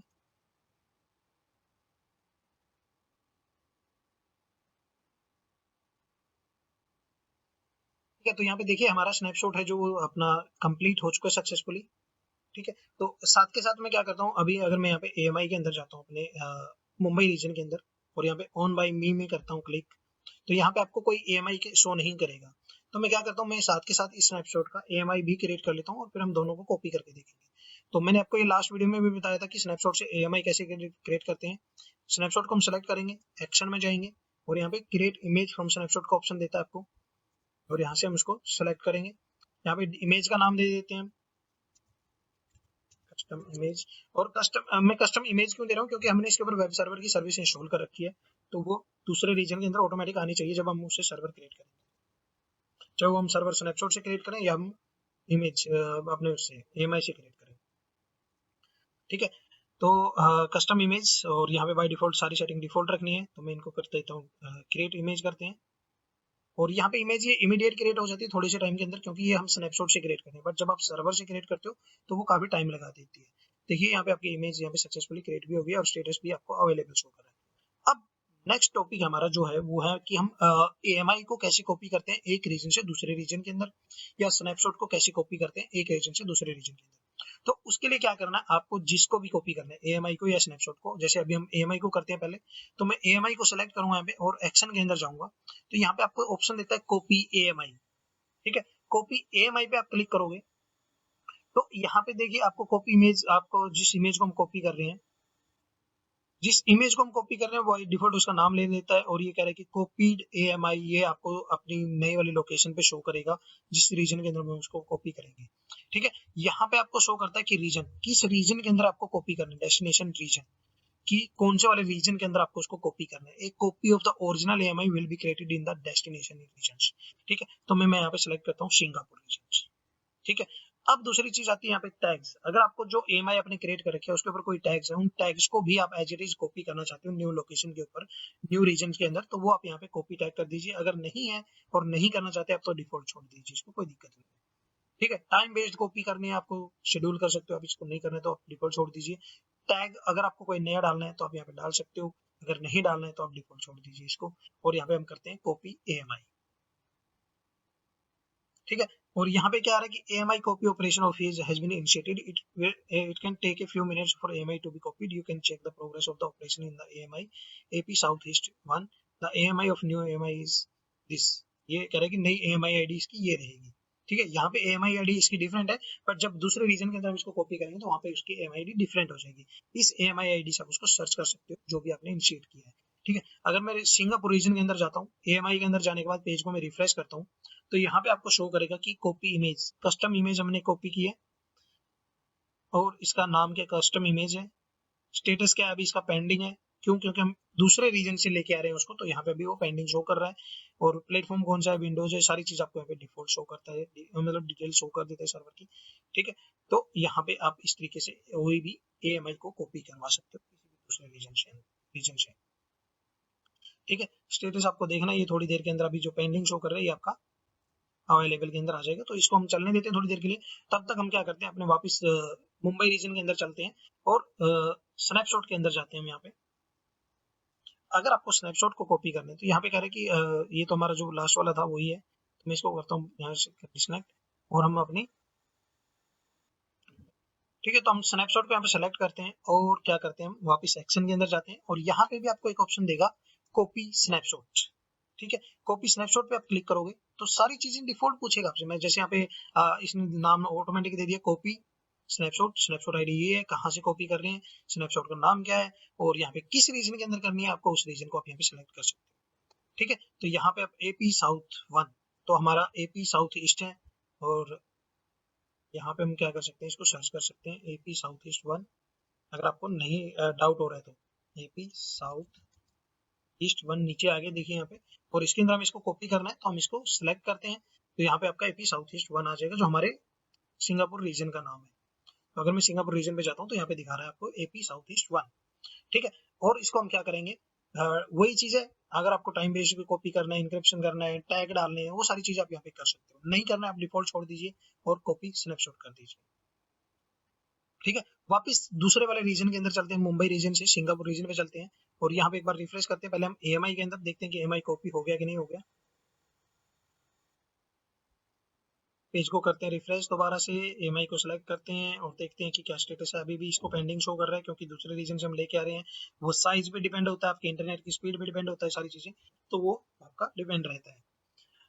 तब तक जब तक ये हमारा कॉपी होता है तब तक हम एक बार स्नैपशॉट को भी चेक कर लेते हैं सिंगापुर रीजन के अंदर आया कि नहीं आया, क्योंकि हमने पहले चेक किया था कोई स्नैपशॉट नहीं था। अभी स्नैपशॉट पे जाते हैं वापस हम और यहाँ पे पेज को हम करते हैं वापस रिफ्रेश और यहाँ पे देखोगे आपको स्नैपशॉट शो कर, 2 स्नैपशॉट दिख रहे हैं आपको यहाँ पे। ठीक है, अब आप ये कंफ्यूज हो जाओगे कि हमने तो कॉपी तो एक ही किया है, दूसरा कहाँ से आ गया। तो एक्चुअल में क्या होता है कि जब हम कोई एएमआई क्रिएट करते हैं तो उसको भी बाय डिफॉल्ट वो एक बैकएंड पे स्नैपशॉट क्रिएट करता है। ठीक है, अगर मैं यहाँ पे आपको थोड़ा सा राइट साइड में एरो करके हो जाता हूँ और डिस्क्रिप्शन के अंदर मैसेज हम देखते हैं तो यहाँ पे आपको ये टोटली डिटेल शो करता है।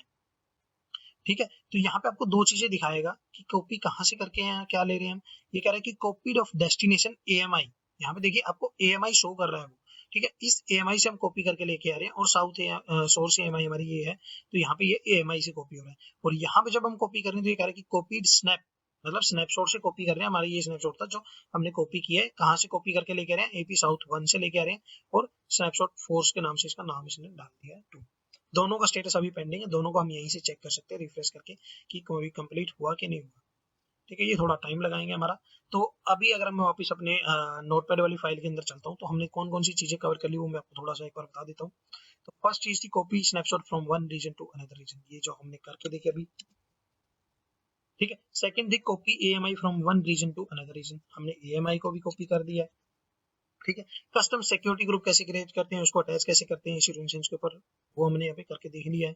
ठीक है, नेक्स्ट आता है कि आपका जो इलास्टिक आईपी जो मैंने बात की थी कि हम वो कैसे क्रिएट कर सकते हैं। ठीक है, अभी जो मैं अगर सर्वर को मेरे को स्टॉप करता हूँ, ये जो मेरा मैं साउथ ईस्ट वाले सर्वर इंस्टेंस वाली डिटेल में आता हूँ, इंस्टेंसेस के अंदर, और मेरा जो सर्वर का मैं देखता हूँ डिटेल्स यहाँ पे, तो यहाँ पे जो मेरा सर्वर है इसका जो ये पब्लिक आईपी है, अगर मैं इस सर्वर को स्टॉप करता हूँ तो ये आईपी चेंज हो जाता है। तो अभी मैं एक बार सर्वर को स्टॉप करके दिखाता हूँ पहले आपको, क्योंकि हो सकता है किसी ने लास्ट वीडियो ना देखा हो और उसको ये डाउट हो जाए कि हमारा सर्वर का आईपी चेंज होगा कि नहीं होगा, वो क्या रहता है, डिफॉल्ट रहेगा कि नहीं रहेगा। तो इसलिए मैं आपको एक बार यहाँ पे सर्वर को स्टॉप करके दिखाता हूँ। मैं अपना आरडीपी सेशन कर देता हूँ बंद और सर्वर को हम एक्शन में जाके स्टॉप कर देते हैं एक बार। तो अभी जो मेरा सर्वर का आईपी यहाँ पे देख रहे हो नीचे आप 65.0.110.15 है, इसको करता हूँ स्टॉप। तो ये आईपी है जो आपका यहाँ पे ब्लैंक हो जाएगा जैसे ही मेरा सर्वर यहाँ पे सक्सेसफुली स्टॉप स्टेट में चला जाता है। तो ठीक है, तो इसलिए पब्लिक आईपी, इलास्टिक आईपी की जरूरत पड़ती है ताकि हम जब सर्वर को करते हैं तो मेरा जो आईपी पब्लिक आईपी है वो चेंज ना हो। ठीक है, तो इसके लिए हम इलास्टिक आईपी क्रिएट करके देखेंगे और उसको हमने सर्वर के ऊपर अटैच करेंगे। ठीक है, मैं एक बार पेज को करता हूँ रिफ्रेश दोबारा से।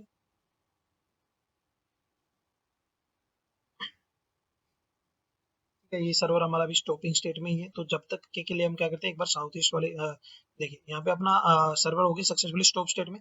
और यहाँ पे आप अगर आप पब्लिक आईपी देखते हो तो पब्लिक आईपी में आपको कोई ऑप्शन नहीं शो करा, कोई पब्लिक आईपी नहीं है सर्वर के ऊपर। तो अब पब्लिक आईपी अगर आपको रखना है, मतलब अगर आपका सर्वर स्टॉप स्टेट में भी चला जाता है तब भी आपको पब्लिक आईपी फिक्स रहे और वही पब्लिक आईपी आपको यहाँ पे शो करता रहे स्टॉप स्टेट में भी, तो उसके लिए हम इलास्टिक आईपी क्रिएट करेंगे। तो मैं इलास्टिक आईपी क्रिएट करने से पहले एक बार अपने सिंगापुर वाले रीजन में जाता हूँ, यहाँ पे एक बार रिफ्रेश करता हूँ और एक बार चेक करते हैं कि हमारे स्नैपशॉट और एएमआई कॉपी हुई कि नहीं हुई। ठीक है, देखिए यहाँ पे दोनों चीजें कंप्लीट हो गई हैं सक्सेसफुली। तो इस तरीके से कॉपी कर सकते हैं हम AMI को और स्नैपशॉट को। अब चलते हैं इलास्टिक आईपी कैसे हम क्रिएट करते हैं। तो उसके लिए आपको क्या करना है, आपको EC2 इंस्टेंस वाले डैशबोर्ड के अंदर ही आना है और नीचे आप नेटवर्क एंड सिक्योरिटी के अंदर जाओगे। सिक्योरिटी ग्रुप के नीचे आपको एक ऑप्शन देता है इलास्टिक आईपी का। अगर मैं इलास्टिक आईपी को न्यू टैब में ओपन करता हूँ तो अभी मेरे पास कोई आईपी नहीं शो कर रहा है इस सर्वर के ऊपर,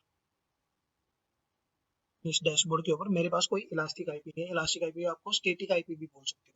जैसे नॉर्मल कंपनी में जब कोई आप फायरवॉल लगाते हो तो उसके लिए आपको पब्लिक आईपी चाहिए होते हैं बाहर से कुछ VPN वगैरह क्रिएट करने के लिए, टनल क्रिएट करने के लिए, तो स्टैटिक आईपी आपकी जरूरत पड़ती है। तो उसी तरीके से ये भी स्टैटिक आईपी होता है जो आपको AWS यहीं पे प्रोवाइड कर देता है। ठीक है, आपको पास कोई नहीं है तो आपको यहाँ पे क्या करना है, तो आपको यहाँ पे एलोकेट इलास्टिक आईपी पे क्लिक करना है कि मेरे को एक इलास्टिक आईपी दे दो। अब वो पूछता है कि कहाँ पे चाहिए आपको, जो आपको आईपी क्रिएट करना है वो किस वाले रीजन के अंदर चाहिए। आप यहाँ पे चेंज कर सकते हो। अगर मैं इसको क्रॉस क्लिक कर देता हूँ तो आपको यहाँ पे चेंज करने का ऑप्शन दे देगा, बट हमें यहीं पे क्रिएट करना है तो हम इसको यहीं पे सिलेक्ट रखेंगे। और ग्लोबल स्टैटिक आईपी एड्रेस, और यहाँ पे टैग्स वगैरह कोई डालने हैं आपको डाल सकते हो। इसमें ज्यादा सेटिंग नहीं पूछता है। जैसे ही आप ये चीजें डाल के नाम डाल के और उसको करोगे तो आपको यहाँ पे एलोकेट करोगे तो आपको AWS एक नया स्टैटिक आईपी प्रोवाइड कर देगा। अब देखिए आपको यहाँ पे क्या किया, अभी स्टैटिक आईपी मिल गया आपको एक सर्वर का। अब ये ध्यान रखना, जब भी आपको स्टैटिक आईपी लेते हो तो स्टैटिक आईपी का आपको AWS चार्जेस करता है अलग से। ठीक है, तो आप इस प्रैक्टिकल को जैसे कोई कंप्लीट कर लो तो उसको आप डिलीट कर देना, डिटैच कर देना और अपना वापस नॉर्मल पब्लिक प्रैक्टिकल, जितना टाइम के लिए आप इसको यूज करते हो उतने टाइम के लिए वो आपको चार्ज करेगा। ठीक है, मतलब आपका यहाँ पे अगर मैं इसको क्रिएट करके छोड़ भी देता हूँ तब भी मेरे को चार्जेस पे करने पड़ेंगे, क्योंकि मैं यूज कर रहा हूँ। मैंने एक रिजर्व करवा दिया है AWS वालों से कि मेरा ये आईपी रहना चाहिए। अगर मैं इसको अपने AWS अकाउंट में क्रिएट करके छोड़ भी देता हूँ तो भी मेरे को वो चार्जेस देंगे। ऐसा नहीं है कि मेरे को इंस्टेंस पे यूज करूंगा तभी चार्जेस करेंगे, नहीं, इसने मैंने इसको रिजर्व कर लिया तो ये मेरे पास ही रहेगा, बट चार्जेस मेरे को पे करने पड़ेंगे उसके। ठीक है, अब बात आती है कि अगर आपको इसको अटैच करना है आपके सर्वर के ऊपर तो आप क्या करोगे, आप सर्वर इसको इंस्टेंस को सेलेक्ट करोगे, एक्शन में जाओगे और यहाँ पे रिलीज इलास्टिक आईपी मतलब इसको डिलीट कर सकते हो। और associate elastic IP address, associate elastic IP का मतलब है कि अगर आपको किसी सर्वर के ऊपर इसको अटैच करना है तो कैसे कर सकते हो। तो मैं यहाँ पे एसोसिएट इलास्टिक आईपी पे क्लिक करता हूँ और यहाँ पे इंस्टेंस के ऊपर मेरे को क्लिक करना है या इंटरनेट फेस के ऊपर क्लिक करना है, तो वो चीज आप पे डिपेंड करती है। आप दोनों तरीकों से कर सकते हो। अगर आपके पास हजारों सर्वर है तो आपको इंटरफेस आईडी वहां से लेके आनी पड़ेगी और वहां से वो करना पड़ेगा, सर्च कर सकते हो। मेरे पास एक ही सर्वर है तो आपको यहाँ पे बाय डिफॉल्ट उसका इंटरफेस शो कर देगा। अगर मैं यहाँ पे इंस्टेंस पे क्लिक करके करता हूँ तो मेरे को उस सर्वर की इंस्टेंस आईडी दिखा देगा और सर्वर का स्टेटस दिखा देगा कि क्या है। ठीक है, उस तरीके से आप यहाँ पे कर सकते हो। ठीक है, तो मैं यहाँ पे चलो इंस्टेंस ले लो या जो भी ले लो, मैंने आपको दोनों दिखा दी, दोनों तरीके से आप यहाँ पे कर सकते हो। तो मैं यहाँ पे करता हूँ इसको सेलेक्ट इंस्टेंस आईडी को। प्राइवेट आईपी की कोई रेंज रखनी है आपको यहाँ पे रख सकते हो, अदरवाइज आप इसको डिफॉल्ट भी छोड़ दो। This IP address will which be associated with the IP address. ठीक है, हम कर देते हैं okay. Allow this elastic IP address to be reassociated. ठीक है, हम इसको रीएसोसिएट करना हो तो हम वो भी कर सकते हैं, बट अभी के लिए हम इसको सिर्फ एसोसिएट करते हैं और इसको यहाँ पे क्लिक करते हैं एसोसिएट के ऑप्शन के ऊपर। ठीक है, अब यहाँ पे अगर आप देखोगे तो आपका जो ये आईपी है यहाँ पे दिखा भी रहा है कि कौन से वाले सर्वर के ऊपर अटैच हो गया है, इस वाले सर्वर के ऊपर अटैच हो गया है जिसका प्राइवेट आईपी ये है। अगर मैं वापस अपने मुंबई रीजन के अंदर आता हूँ, इंस्टेंसेस के अंदर आता हूँ और यहाँ पे मैं देखता हूँ तो मेरा आईपी है प्राइवेट, ये जो मेरा सर्वर का प्राइवेट आईपी है जो पहले से ही था और वही प्राइवेट आईपी मेरे को यहाँ पे शो कर रहा है। बट अभी यहाँ पे देखो पब्लिक आईपी आपको अभी भी शो नहीं कर रहा है जबकि हमने अटैच कर दिया है। क्यों शो नहीं कर रहा है, क्योंकि मेरे को अपने पेज को रिफ्रेश करना पड़ेगा। ठीक है, तो मैं एक बार पेज को करता हूँ रिफ्रेश वापिस, और जैसे ही मैं पेज को यहाँ पे रिफ्रेश करता हूँ तो मेरा यहाँ पे पब्लिक आईपी जो मैंने यहाँ पे ये अटैच किया है ये आपको यहाँ पे शो करेगा। तो पब्लिक आईपी हमारा क्या है 13.203.179.223, 13.203.179.223, ये आईपी आपको देखिए यहाँ पे आ गया। अब इस आईपी के थ्रू आप एक्सेस कर सकते हो। देखिए एक चीज और देखिए, अब आपका सर्वर स्टॉप स्टेट में है। जब हमारे पास पहले हम आईपी यूज कर रहे थे वो DHCP के थ्रू होते हैं, तो वो स्टॉप स्टेट में सर्वर जाने के बाद आपका डी एसोसिएट हो जाता है, पब्लिक आईपी हट जाता है। बट अभी हमारा सर्वर स्टॉप स्टेट में है और उसके बाद भी आपका आईपी यहाँ पे शो कर रहा है। तो अब मैं इसको एक्सेस करना चाहता हूँ, मैं कॉपी करता हूँ पब्लिक आईपी को, MSTSC करते हैं और यहाँ पे पब्लिक आईपी डालता हूँ। उसके लिए एक बार पहले मेरे को सर्वर स्टार्ट करना पड़ेगा, तो मैं सर्वर को कर लेता हूँ स्टार्ट। ठीक है, वापिस हमें की जनरेट करनी है, एक बार पासवर्ड जनरेट करना होगा।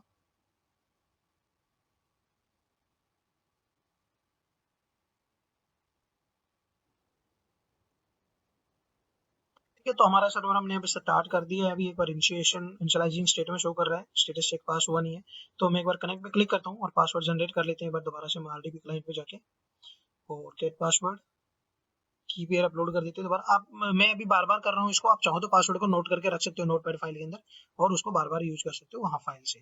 ठीक है, अब मैंने नहीं किया था कॉपी, नोट नहीं किया था उसको, तो मेरे को दोबारा से जनरेट करना पड़ा वो। और मैं अपने सर्वर के ऊपर कनेक्ट करता हूँ नए पब्लिक आईपी के थ्रू कनेक्ट करते हैं। यूजर नेम डालता हूँ मैं एडमिनिस्ट्रेटर, बाय डिफॉल्ट एडमिनिस्ट्रेटर होता है विंडोज सर्वर के लिए आपका AWS के अंदर, और हम इसको कहते हैं ओके यस।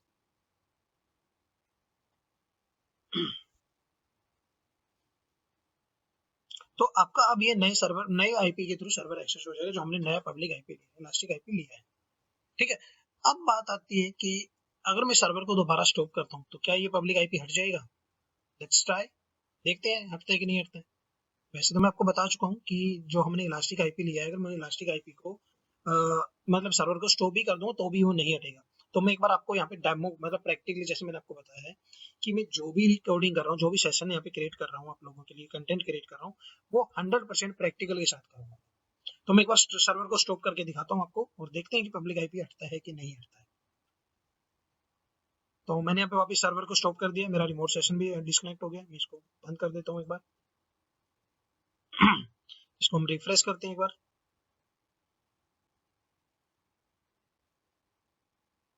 अभी स्टॉपिंग स्टेट में ही है।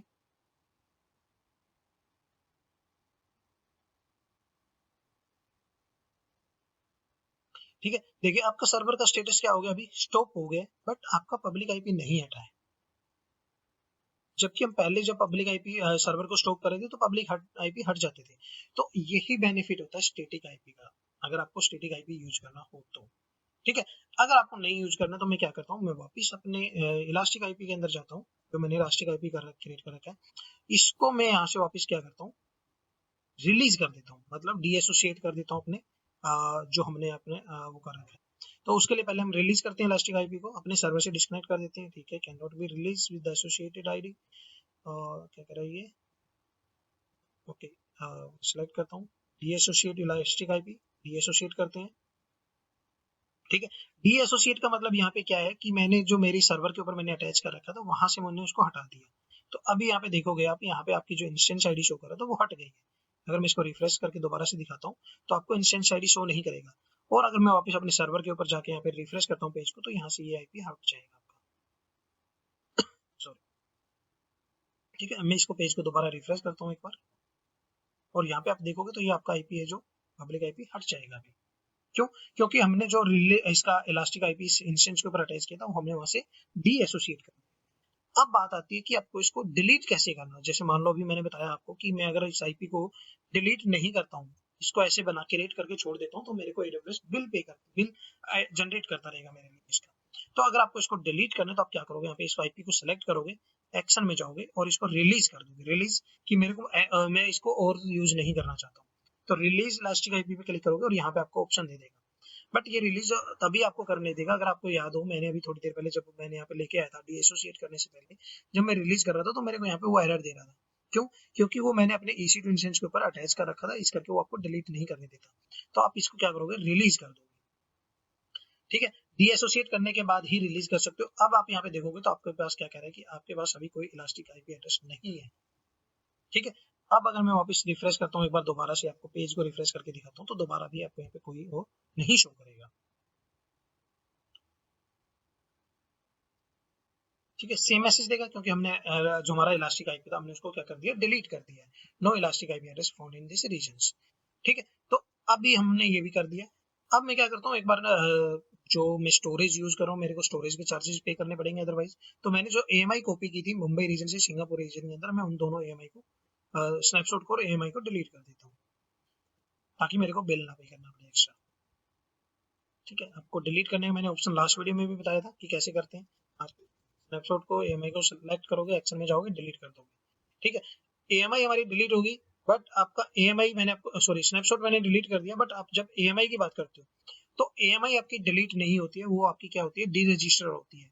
तो मैं यहाँ पे AMI में जाता हूँ, अपनी कस्टम AMI को सिलेक्ट करता हूँ जो मैंने कॉपी की थी, और यहाँ पे आपको देखोगे तो डी रजिस्टर AMI का ऑप्शन देता है, तो मैं डी रजिस्टर AMI करता हूँ और इसको मैं डी रजिस्टर कर देता हूँ। ठीक है। अब मैंने जैसे इसको डी रजिस्टर किया और वापस मैं स्नैपशॉट के अंदर आता हूँ, तो जो इसके साथ आपका स्नैपशॉट आईडी था जो, वो आपको देखिए यहाँ पे अभी भी शो कर रहा है, क्योंकि हमने स्नैपशॉट को डी रजिस्टर एएमआई को डी रजिस्टर कर दिया, बट स्नैपशॉट उसका एएमआई उसकी अभी भी पड़ी है जो स्नैपशॉट यूज करता है। तो आप इसको भी चाहो तो डिलीट कर सकते हो एक्शन में जाके। ठीक है, डिलीट टाइप करते हैं डिलीट। ठीक है, तो यहाँ तक क्लियर होना चाहिए आपको। कोई डाउट रहता है तो आप कमेंट करके पूछ सकते हो, व्हाट्सएप कर सकते हो, मैंने अपने डिस्क्रिप्शन में नंबर दिए हुए हैं और अपना ईमेल आईडी भी दिए मैंने, वहाँ पे भी आप ईमेल डाल के भी मेरे से कनेक्ट कर सकते हो। तो कोई डाउट रहता है तो आपको प्रैक्टिकल करने के टाइम पे। ठीक है, तो मैं इस सेशन सिंगापुर वाले रीजन को कर देता हूँ बंद अभी, क्योंकि हमारे प्रैक्टिकल जो करने हमें वो मुंबई वाले रीजन के अंदर कर रहे हैं। मैं सर्वर को दोबारा से स्टार्ट करता हूँ, और जैसे मैं दोबारा से स्टार्ट करूंगा तो देखिए मेरे को यहाँ पे एक नया पब्लिक आईपी मिल जाएगा डीएचसीपी के थ्रू। ठीक है, देखिए यहाँ पे नया पब्लिक आईपी आ गया, प्राइवेट आईपी वही आपका, नया पब्लिक आईपी आपको मिल गया। ठीक है, तो मैं एक बार नोटपैड फाइल में चलता हूँ और एक बार क्या करते हैं, हमारा जो हमने क्रिएट किया था इलास्टिक आईपी एड्रेस और अटैच टू ईसी इंस्टेंस, इसको मैं यहाँ पे डन कर देता हूँ। तो इसके अंदर आपका कि आपको public IP elastic IP create कैसे करते हो, सर्वर के ऊपर अटैच कैसे करते हो, सर्वर के ऊपर अटैच करने के बाद आप उसको डिटैच कैसे रिमूव करते हो, डिलीट कैसे करते हो, जब आपने उसको यूज प्रैक्टिकल करके देख लिया तो वो सारी चीजें हमने इसके अंदर कवर कर ली। तो ये मत सोचना कि जो मैं यहाँ पे कर रहा हूँ कि create elastic IP attach to EC instance उसकी सिर्फ इतना ही है, इसके अंदर भी कई सारी चीजें कवर हो जाती है। अटैच कैसे करते हो, डिलीट कैसे करते हो, क्रिएट कैसे करते हो, सारी चीजें आपके यहाँ पे आ जाती है। ठीक है, नेक्स्ट क्या है कि आपको अगर मान लो यहाँ पे कह रहा है कि क्रिएट न्यू वॉल्यूम, मैंने यहाँ पे लिखा है जो क्रिएट न्यू वॉल्यूम और अटैच टू ईसी इंस्टेंस। अभी मेरे पास जो मेरा सर्वर है, मैं एक बार उसको दोबारा से एक्सेस करता हूँ। सॉरी, मैंने दोबारा से पासवर्ड जनरेट पासवर्ड कॉपी नहीं किया है, तो मेरे को दोबारा करना पड़ेगा। मैं एक बार दोबारा से एमएसटीसी लेता हूँ नई पब्लिक आईपी के थ्रू, अभी कनेक्ट करते हैं इसको। ठीक है, और पासवर्ड को हम दोबारा जनरेट कर लेते हैं एक बार की पेयर के थ्रू। इस बार मैं क्या करूंगा, पासवर्ड को मैं नोट करके रख लूंगा आपके दिखाने के लिए, ताकि हम उसको यूज कर सके दोबारा भी। ठीक है, और पासवर्ड को कर लेते हैं वापस डिक्रिप्ट, पासवर्ड को कॉपी कर लेते हैं, मैं इसी नोटपैड फाइल के अंदर कहीं कॉपी कर देता हूँ लास्ट में। ठीक है, और मैं अपने सर्वर सेशन पे जाता हूँ, यूजर नेम डालता हूँ, ओके करते हैं, यस। ठीक है, तो जो जो चीजें मैं कवर करता जा रहा हूँ मैं वहाँ पे डन लिखता जा रहा हूँ नोटपैड के अंदर, और मेरा यहाँ पे सर्वर का एक्सेस आ जाएगा। अभी जैसे मेरे को सर्वर का एक्सेस आता है तो मैं यहाँ पे आपको दिखाता हूँ अभी मेरे पास कितने डिस्क है, कितने वॉल्यूम मेरे सर्वर के ऊपर लगे हुए। ठीक है, अब मैं अगर दिस पीसी के अंदर जाता हूँ तो मेरे पास यहाँ पे एक 29.9 जीबी का एक वॉल्यूम बना हुआ है, जिसके अंदर 11 जीबी फ्री स्पेस अभी है। अगर मैं सेम डिस्क मैनेजमेंट के अंदर जाता हूँ, यहाँ पे डिस्क मैनेजमेंट के अंदर जाने के बाद आपको यहाँ पे दिखाता हूँ डिस्क मैनेजमेंट, जो हमारा डिस्क मैनेज हार्ड डिस्क को मैनेज करता है, वो सेटिंग्स होती हैं। तो यहाँ पे भी आपको एक ही डिस्क शो कर रहा है। ठीक है, अब बात आती है कि आपको अगर नया वॉल्यूम अटैच करना, मान लो आपके सर्वर के ऊपर एक डी ड्राइव की रिक्वायरमेंट है, तो आप डी ड्राइव कैसे क्रिएट करोगे और कैसे अटैच करोगे अपने सर्वर के ऊपर। तो उसके लिए हमें एडब्ल्यूएस के ऊपर क्या करना पड़ता है, हमें एक वॉल्यूम क्रिएट करना पड़ता है। ठीक है, तो वॉल्यूम कैसे क्रिएट करते हैं उसके लिए हम चलते हैं वापस अपने इसी टू डैशबोर्ड के अंदर। ठीक है, इसी टू डैशबोर्ड के अंदर जाने के बाद आप वापस क्या करोगे, यहीं पे आपको एक ऑप्शन देता है, मैंने आपको बताया है elastic block store. Elastic block store के अंदर आपको ऑप्शन देता है एक वॉल्यूम का। ठीक है, वॉल्यूम के ऊपर जाएंगे और यहाँ पे आपके पास जितने भी वॉल्यूम हो रहे यूज हो रहे होते हैं, वो सारी डिटेल आपको यहाँ पे शो करता है वॉल्यूम्स की। ठीक है, तो यहाँ पे हम वॉल्यूम्स के अंदर आ गए हैं और यहाँ पे आपको लोडिंग कर रहा है, अभी ये थोड़ा सा स्लो चल रहा है, कुछ प्रॉब्लम है।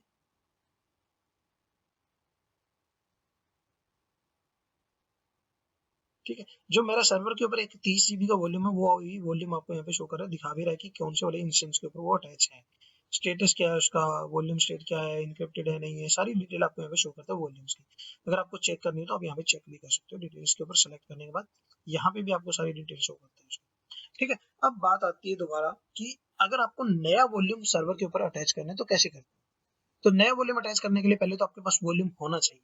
तो वॉल्यूम होने के लिए क्या करना है, आपको आपको नया वॉल्यूम क्रिएट करना पड़ेगा। तो क्रिएट कैसे करते हैं, क्रिएट वॉल्यूम के ऊपर आप यहाँ पे क्लिक करोगे। ठीक है, अब देखिए जब हम कोई वॉल्यूम नया वॉल्यूम क्रिएट करते हैं तो आपसे वो पूछता है कि किस टाइप का वॉल्यूम रखना चाहते हो, वॉल्यूम टाइप क्या है। तो मल्टीपल वॉल्यूम टाइप्स आपको यहाँ पे एडब्ल्यूएस प्रोवाइड कर देता है, वो आपकी स्पीड्स के अकॉर्डिंग होती है, स्पीड्स होती है और उनकी डिस्क कौन सी डिस्क यूज करते हो आप यहाँ पे। तो यहाँ पे देखोगे तो GP2 SSD है और GP3 SSD है, GPIO है और IO2 है, यहाँ पे कोल्ड HDD जो हमारी पहले हार्ड डिस्क आती थी HDD वो है। तो कौन सी यूज करनी है वो डिपेंड होता है कि आपकी स्पीड कैसी रखना चाहते हो, उनके ऊपर सारी चीजें आपकी डिपेंड करती हैं। ठीक है, और यहाँ पे जब हम कोई नया वॉल्यूम क्रिएट करते हैं तो जब भी हम नया वॉल्यूम क्रिएट करते हैं, जैसे मैं यहाँ पे अगर जीपी जैसे मैं किसी जीपी मतलब वॉल्यूम टाइप को चेंज करता हूँ, तो देखिए यहाँ पे मल्टीपल बहुत सारी चीजें जो चेंज होती जाएंगी आपकी। जैसे आप यहाँ पे देख रहे हो कि आपका साइज आपको चेंज, आप जो भी चेंज करना चाहो वो कर सकते हो। बट यहाँ पे जो इनपुट आउटपुट है, जो ये थ्रूपुट है, ये चेंज होती रहेंगी। तो देखिए मैं कैसे यहाँ पे GP2 लेके आता हूँ, पहले GPIO2 लेके आता हूँ। तो यहाँ पे IOPS कह रहे 3000 है, और थ्रूपुट एमबी में कह रहे नॉट एप्लीकेबल, नहीं चाहिए इसके लिए। ठीक है, सेम अगर मैं IO1 करता हूँ तो यहाँ पे भी नहीं चाहिए आपको। अगर मैं GP2 करता हूँ तो इसकी डिटेल चेंज हो जाती है आपकी। IOPS सिर्फ IOPS शो कर रहे थ्रूपुट, इसको कह रहे कि नॉट एप्लीकेबल, इसके ऊपर एप्लीकेबल नहीं है। अगर मैं यहाँ पे GP3 लेके आता हूँ तो वापस देखिएगा इसकी IOPS और इनपुट थ्रूपुट दोनों चीजें आपके यहाँ पे शो कर रहा है, जबकि बाकी के उसमें नहीं शो कर रहा। अब बात आती है कि ये IOPS होता क्या है, थ्रूपुट क्या होती है।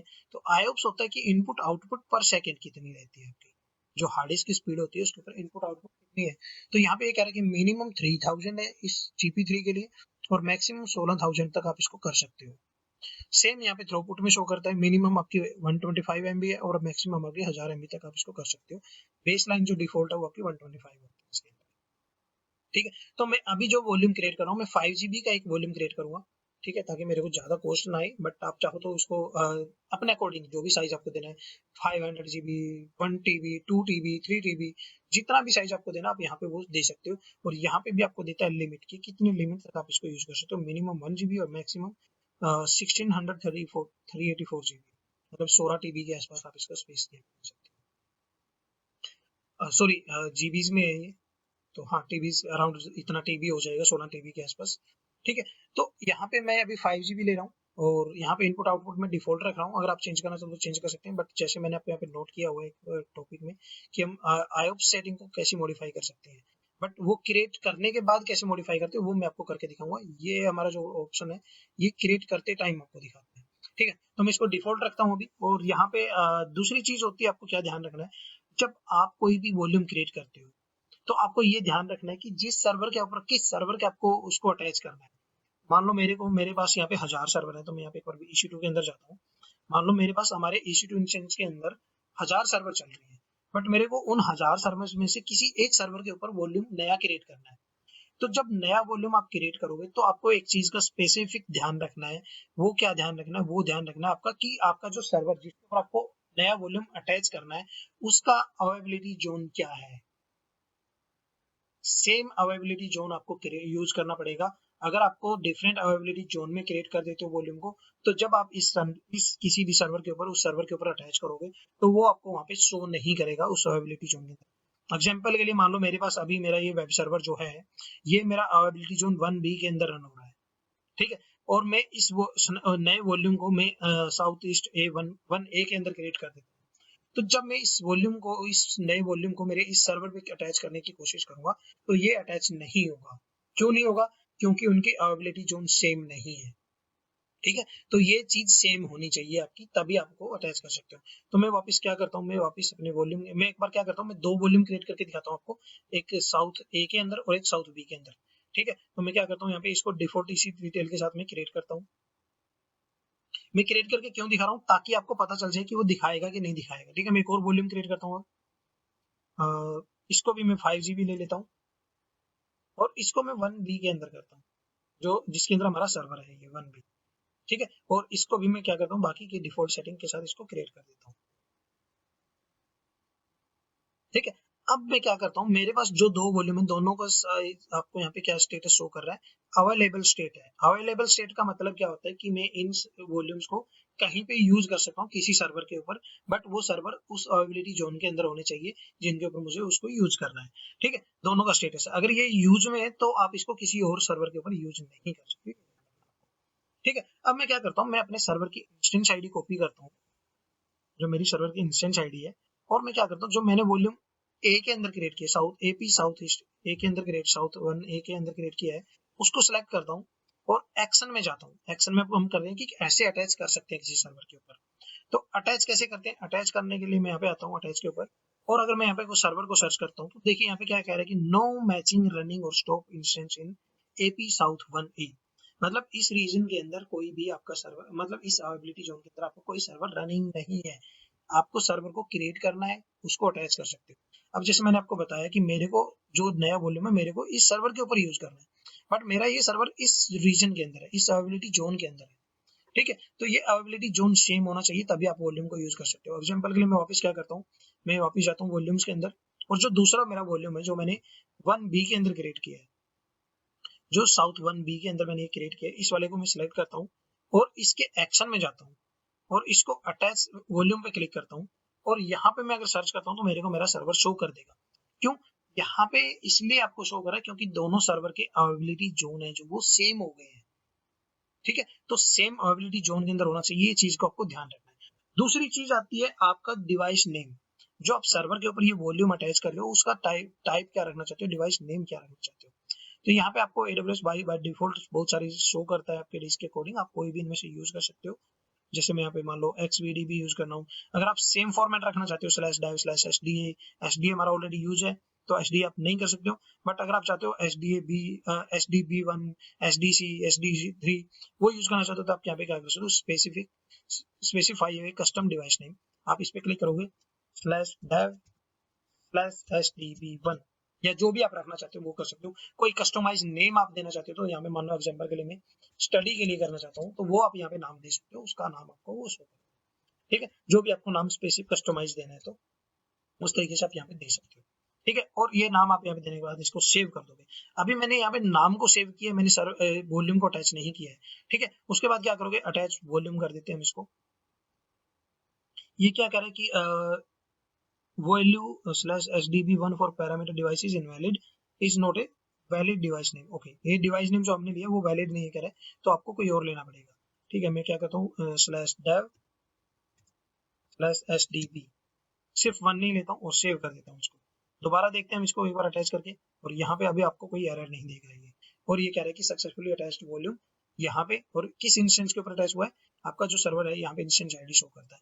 अगर मैं वापस वॉल्यूम्स के अंदर आता हूँ और यहाँ पे मैं वापस जाता हूँ तो यहाँ पे आपका जो ये AP साउथ है, AP वाला 5GB का था, ये इन यूज आ रहा है, पहले ये आपका अवेलेबल स्टेट में शो कर रहा था। ठीक है, तो इस तरीके से आपको दिखाएगा कि वो सेम अवेलेबिलिटी जोन के अंदर होना चाहिए। अभी मैं क्या करता हूँ, मैं अपना जो ए रीजन के अंदर मैंने क्रिएट किया जिसका कोई यूज नहीं है उस वाले को डिलीट कर देता हूँ ताकि मेरे को एक्स्ट्रा कॉस्टिंग ना आए। ठीक है, मैं उसको सिलेक्ट करता हूँ जो मेरा यूज में नहीं है, एक्शन में जाऊंगा और इसको डिलीट कैसे करते हैं वो मैं आपको दिखा देता हूँ। ठीक है, और इसको मैं कर देता हूँ डिलीट। ठीक है, तो अब यहाँ पे देखिए मैंने क्या बता दिया आपको कि मैं create new volume and attach to EC2 instance. ठीक है, अभी हमने क्या किया, create new volume and attach to EC2 instance. Sorry थोड़ा गला खराब हो गया यार, सॉरी। अभी हमने वॉल्यूम क्रिएट कर दिया, बट अभी हमने वॉल्यूम क्रिएट कहाँ पे किया, अभी हमने वॉल्यूम सर्वर पे क्रिएट, सॉरी AWS साइड पे क्रिएट किया है। अभी हमें वो सर्वर साइड में लेके आना है। तो सर्वर साइड में अगर मैं वापस सर्वर पे चलता हूँ, अपने विंडोज सर्वर पे, और इसके इस पीसी में जाके देखता हूँ तो यहाँ पे आपको कोई वॉल्यूम शो नहीं कर रहा है, राइट? क्यों? क्योंकि अभी हमने क्या किया, वॉल्यूम को अटैच किया सर्वर के ऊपर, बट उससे हमें पार्टीशन तो क्रिएट करना पड़ेगा, उस डिस्क को यूजेबल तो क्रिएट करना पड़ेगा ना। तो यहाँ पे अब जब हम डिस्क मैनेजमेंट यूटिलिटी के अंदर जाते हैं तो यहाँ पे आपको डिटेल की शो करने लग जाता है जो हमने नया वॉल्यूम अटैच किया होता है। ठीक है, तो कई बार क्या होता है यहाँ पे आपको ये शो नहीं करता है बाय डिफॉल्ट, जैसे आपको यहाँ पे अटैच करते हो तो आप यहाँ क्या कर सकते हो, एक्शन में जाके रीस्कैन डिस्क कर सकते हो।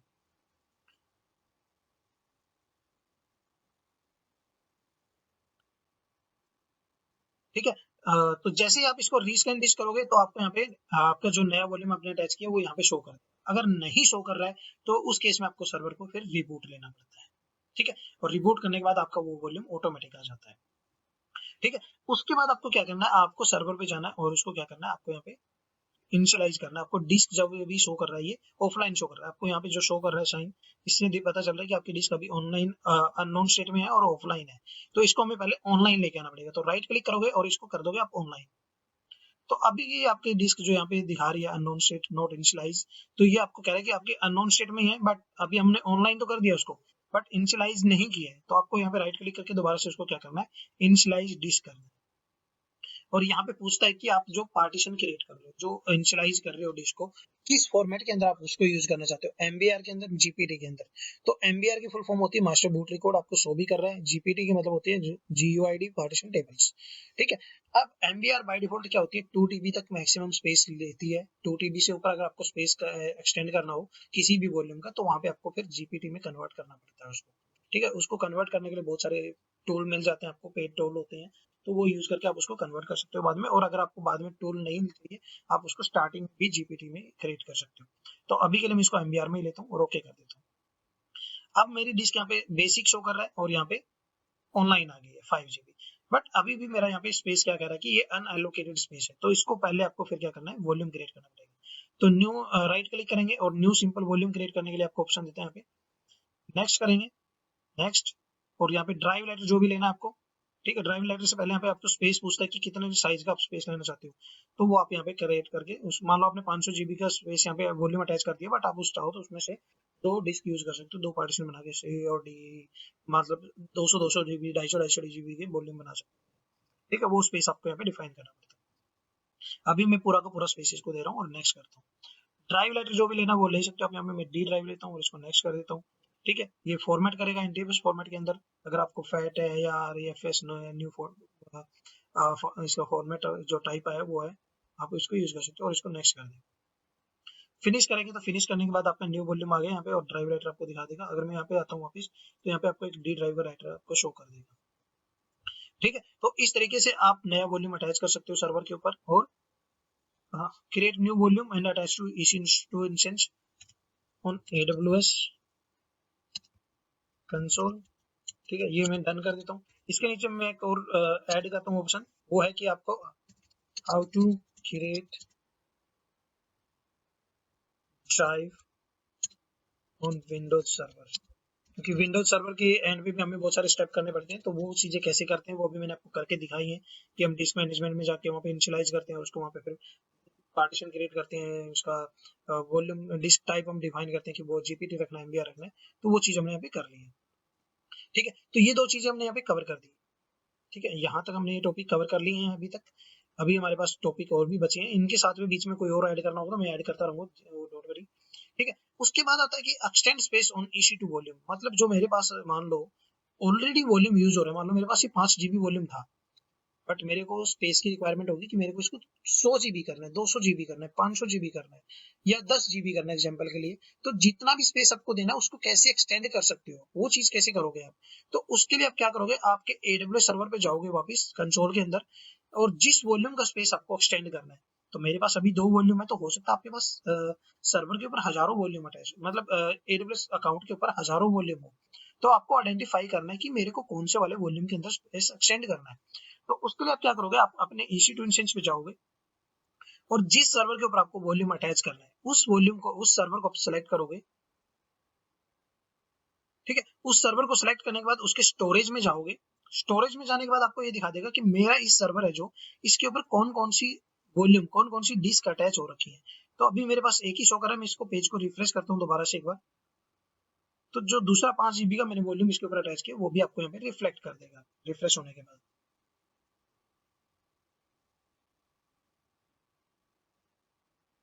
वापस में एक बार जाता हूँ और यहाँ पे देखोगे तो इसका साइज अभी नहीं आया, थोड़ा सा टाइम लगा देगा, बट यहाँ पे आप देखोगे तो SDB का जो हमने नया डिवाइस लगाया था वो आपको यहाँ पे शो कर रहा है, और 5 GB है, यूज है, अटैच है, कब अटैच हुआ है, कब ग्रेड हुआ, सारी डिटेल शो कर देगा। अब एग्जाम्पल के लिए मान लो मेरे को जो मेरा जो डी ड्राइव है उसके अंदर मान लो मेरे पास रिक्वेस्ट आती है कि मेरे को इसको 10 GB स्पेस करना है, 500 GB स्पेस करना है। तो कैसे करोगे, आप उस वॉल्यूम को यहाँ पे सिलेक्ट करोगे जिसके ऊपर आपको स्पेस एक्सटेंड करना है, यहाँ पे सिलेक्ट करते हैं, इसको न्यू टैब में हम ओपन कर लेते हैं, या आप क्या करेंगे इसकी वॉल्यूम आईडी को कॉपी कर लेते हैं। 2 तरीके होते हैं इसको टैब के ऊपर जाने के, एक तो आप इसको वॉल्यूम को यहीं पे सिलेक्ट करके न्यू टैब के अंदर ओपन कर लो, ठीक है। ये डायरेक्ट इस वॉल्यूम को ओपन कर देगा आपकी वॉल्यूम्स के अंदर, ठीक है। दूसरा, आप वहां से वॉल्यूम आईडी को कॉपी करो और वॉल्यूम्स के अंदर जाके उस वॉल्यूम आईडी को सर्च कर लो, तो वो उस वॉल्यूम को आपको वहां पे शो कर देगा, ठीक है। तो अभी मैं आपको यहाँ पे मैंने वॉल्यूम की इसकी जो वॉल्यूम आईडी है उसको भी कॉपी कर लिया, बट मैंने आपको यहाँ पे न्यू टैब में ओपन किया, तो यहाँ पे इसको वॉल्यूम को ये शो करेगा। अभी रिफ्रेश हो रहा है स्क्रीन, ठीक है, ये आ गया।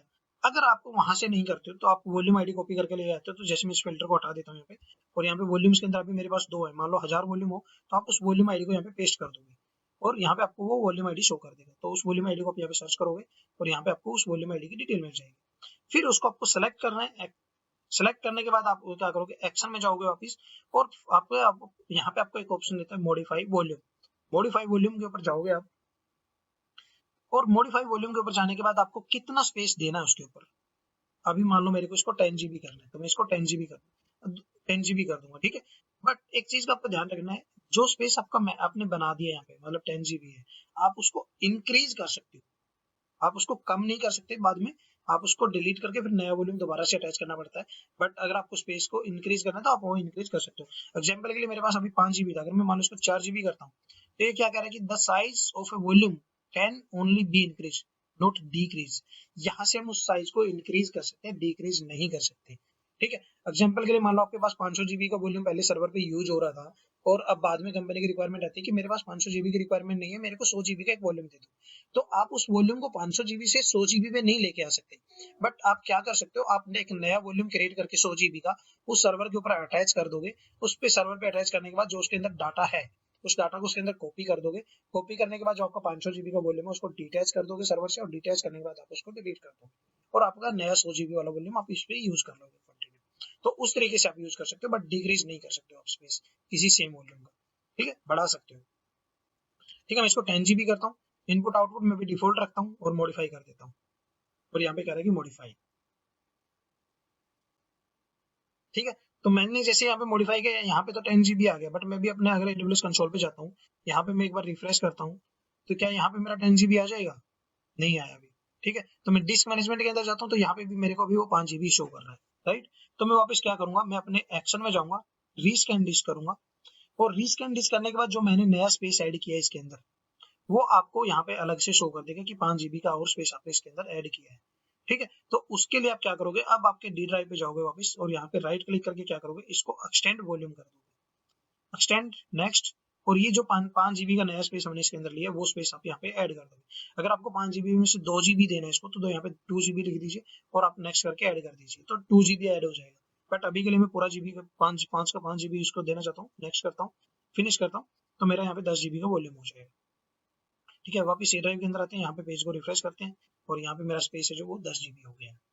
तो इस तरीके से हम स्पेस को एक्सटेंड कर सकते हैं, बट एक्सटेंड करने के लिए आपको डिस्क मैनेजमेंट में जाके डिस्क स्कैन करनी पड़ती है एक्शन में जाके, और एक्सटेंड करने के बाद आपको स्पेस को एक्सटेंड करना पड़ता है नई डिस्क के साथ, ठीक है। उस तरीके से आपको ये स्टेप विंडोज एंड पे लेने पड़ते हैं, ठीक है। Extend space on EC2 volume on AWS and Windows server, ठीक है। विंडोज सर्वर पे जो जो हम स्टेप करते हैं वो चीजें मैं यहाँ पे लिख दी, डन कर देते हैं इसको भी, क्योंकि हमारा ये कंप्लीट हो गया, ठीक है। Attach interface and create interface and attach to EC2 instance, ये मैं अभी लास्ट में करूंगा, क्योंकि हमारे पास ऑलरेडी सर्वर चल रहा है और मैं उसको यूज कर रहा हूँ अभी। तो ये मैं लास्ट में करके दिखाऊंगा जब हमारा ये सारी चीजें कंप्लीट हो जाएंगी, ठीक है। तो यहाँ तक हमने डन कर दिया। अब ये कह रहा है कि create volume from snapshot and attach to EC2 instance. अब मान लो मेरा ये सर्वर के अंदर, इसमें जो मेरा ये सर्वर रन कर रहा है, एग्जाम्पल के लिए ले लेते हैं कि इस सर्वर के अंदर कुछ प्रॉब्लम आ गई। मान लो मैंने कुछ पैचिंग की मंथ एंड पे, मैं मंथ एंड पे पैचिंग करने के बाद मेरे सर्वर के अंदर कुछ बग आ गया, वो सर्वर रिस्पॉन्ड नहीं कर रहा, ठीक है। तो सर्वर रिस्पॉन्ड नहीं कर रहा, बट मेरे पास जब मैंने वो पैचिंग की थी उससे पहले मैंने उस सर्वर का स्नैपशॉट लिया था, ठीक है। तो स्नैपशॉट तो मैंने ले लिया था, उसका स्नैपशॉट लेने के बाद मेरे को क्या करना है, मेरा जो ये रूट वॉल्यूम है इसको मेरे को चेंज करना है। मतलब मेरे इसमें प्रॉब्लम आई है, क्योंकि ऑपरेटिंग सिस्टम तो मेरा रूट वॉल्यूम के अंदर है, राइट। तो मेरे इस रूट वॉल्यूम के अंदर, मेरे ऑपरेटिंग सिस्टम के अंदर कुछ प्रॉब्लम आ गई, बट वो काम करने से पहले मैंने एक स्नैपशॉट ले लिया था। अब उस स्नैपशॉट से आपको रूट वॉल्यूम को रिप्लेस करना हो तो कैसे रिप्लेस करोगे आप, ठीक है। तो वो चीज अभी हम करके देखते हैं। तो उस चीज के लिए आपको क्या करना है, पहले तो आपके पास स्नैपशॉट होना चाहिए। अब मेरे पास स्नैपशॉट है ऑलरेडी सर्वर का, राइट। तो मैं क्या करता हूँ, वापस स्नैपशॉट के अंदर जाता हूँ, ठीक है। तो स्नैपशॉट से हम वॉल्यूम क्रिएट करेंगे। तो स्नैपशॉट से वॉल्यूम कैसे क्रिएट करते हैं, ये मैंने नोट में नोट किया हुआ है। तो यहाँ पे कह रहा है कि create volume from snapshot and attach to EC2 instance, ठीक है। वो रूट वॉल्यूम भी हो सकता है, कोई और भी हो सकता है, D ड्राइव भी हो सकता है, E ड्राइव भी हो सकता है, F ड्राइव भी हो सकता है, ठीक है। वो स्नैपशॉट से अगर आपको रिस्टोर करना हो तो कैसे कर सकते हैं, तो वो चीज करके देखेंगे अभी हम, ठीक है। तो मैंने क्या कर रखा है, मैंने अपना रूट वॉल्यूम का जो स्नैपशॉट लिया हुआ है उसका मैं क्या करता हूँ, मैं एक वॉल्यूम क्रिएट करता हूँ। ठीक है। तो क्या करते हैं, स्नैपशॉट को सिलेक्ट करेंगे, एक्शन में जाएंगे और क्रिएट वॉल्यूम फ्रॉम स्नैपशॉट कर देंगे। जैसे हमने इमेज क्रिएट करी थी उस टाइम पे हमने इमेज क्रिएट करी थी, अभी हम क्या कर रहे हैं, वॉल्यूम क्रिएट कर रहे हैं। ठीक है। तो मैं क्या करता हूँ, क्रिएट वॉल्यूम फ्रॉम स्नैपशॉट और यहाँ पे जाके वो सारी सेटिंग डिफॉल्ट ले रहा है। 30 GB करना आप कर सकते हो, बट मैक्सिमम बढ़ाना चाहते हो तो बढ़ा भी सकते हो आप इसको, सॉरी। ठीक है। बट अभी मैं डिफॉल्ट इसको 30 GB ही रखता हूँ। बाकी जब आप वॉल्यूम से स्नैपशॉट क्रिएट करोगे तो भी आपको एक ध्यान रखना है कि आपका जो अवेलेबिलिटी जोन है सेम अवेलेबिलिटी जोन होना चाहिए जिस अवेलेबिलिटी जोन के अंदर आपका सर्वर रन हो रहा है। ठीक है। ये नहीं है कि मैंने तो स्नैपशॉट से क्रिएट किया है तो उसको ऑटोमेटिक पिक करना चाहिए, नहीं। AWS में जब आप स्नैपशॉट से कोई वॉल्यूम क्रिएट करते हो तो आपको मैन्युअली यहाँ पे सिलेक्ट करना पड़ता है। ठीक है। तो मैं इसको 1B में करता हूँ और इसको मैं क्रिएट कर देता हूँ। ठीक है। अब मेरा ये काम हो गया, मैंने क्या किया, मैंने एक वॉल्यूम क्रिएट कर लिया स्नैपशॉट से। अब मैं वापस अगर वॉल्यूम्स के अंदर आता हूँ तो मेरे को यहाँ पे 3 वॉल्यूम दिखेंगे अभी। एक 10 GB का दिख रहा है, मैं इसको क्लियर कर देता हूँ फिल्टर को। ठीक है। तो मेरे पास दो 30 GB का वॉल्यूम है और एक 10 GB का वॉल्यूम है। 10 GB का वॉल्यूम मैंने क्रिएट करके अटैच किया था। 30 GB का ये वॉल्यूम जो अभी अवेलेबल स्टेट में शो कर रहा होगा आपको, ये आपको शो कर रहा है कि अभी जो हमने स्नैपशॉट से क्रिएट किया है। और ये जो 5 GB से हमने 10 GB में एक्सटेंड किया था तो ये आपको यहाँ पे शो भी करता है कि आपका जो वो एक्सटेंड था स्पेस वो कितना कंप्लीट हो गया, इनिशियलाइजिंग कितना हो गया उसका। ठीक है। अब ये कई बार होता है कि आपका जो इनिशियलाइजिंग यूज हो रही होती है तो आपका सर्वर के एंड पे रिफ्लेक्ट नहीं करता है इमीडिएट। तो उस केस में आपको क्या करना पड़ता है, आपको इनिशियलाइजिंग कंप्लीट होने का वेट करना पड़ता है और उसके बाद वो रिफ्लेक्ट कर देता है। और कई बार क्या होता है कि जैसे आपने यहाँ पे कर दिया, इनिशियलाइजिंग इन प्रोग्रेस होती है बट आपका यहाँ पे रिफ्लेक्ट कर देता है। तो AWS खुद रिकमेंड करता है कि अगर आपका यहाँ पे इनिशियलाइजिंग चल रहा है और आपने यहाँ पे स्पेस, सर्वर के ऊपर स्पेस आपको शो कर रहा है तो आप इसको एक्सटेंड कर सकते हो, कोई प्रॉब्लम नहीं होती उस चीज से। ठीक है। अब मेरे को क्या करना है, मेरे को जो मेरा ये 30 GB वाला वॉल्यूम है इसको यूज करना है मेरे इस 30 वाले जो मेरा सर्वर का रूट वॉल्यूम है। क्योंकि इस वाले में तो प्रॉब्लम आ रखी है, इसमें तो ऑपरेटिंग सिस्टम मेरा क्रैश हो गया है। एग्जांपल के लिए बोल रहा हूँ, मेरा भी चल रहा है। बट अगर कंपनी में रियल एनवायरनमेंट में जब काम करते हो तो रूट वॉल्यूम के अंदर का अगर कोई प्रॉब्लम आ जाती है तो उस केस में अगर आपको किसी स्नैपशॉट से रिवर्ट करना तो कैसे करते हैं। ठीक है। तो मैं क्या करता हूँ, मेरे को वो चीज करने के लिए मेरे को जो ये वॉल्यूम है उसको रिप्लेस करने के लिए रूट वॉल्यूम को मेरे को सर्वर का स्टेटस स्टॉप होना चाहिए, शटडाउन मोड में होना चाहिए, तभी मैं उसको चेंज कर सकता हूँ। बाकी वॉल्यूम को मेरे को अटैच डिटैच करना मैं कर सकता हूँ रनिंग मोड के अंदर, कोई प्रॉब्लम नहीं होती। बट जब भी रूट वॉल्यूम की बात आती है, आपकी सी ड्राइव की बात आती है, तो उस केस में आपका सर्वर स्टॉप स्टेट में होना चाहिए। ठीक है। तो मैं अपने सर्वर को क्या करता हूँ, एक्शन में जाता हूँ और इसको स्टॉप कर देता हूँ। स्टॉप करते हैं। स्टॉप करने के बाद मेरा रिमोट का सेशन चला जाएगा, कोई दिक्कत नहीं है मेरे को।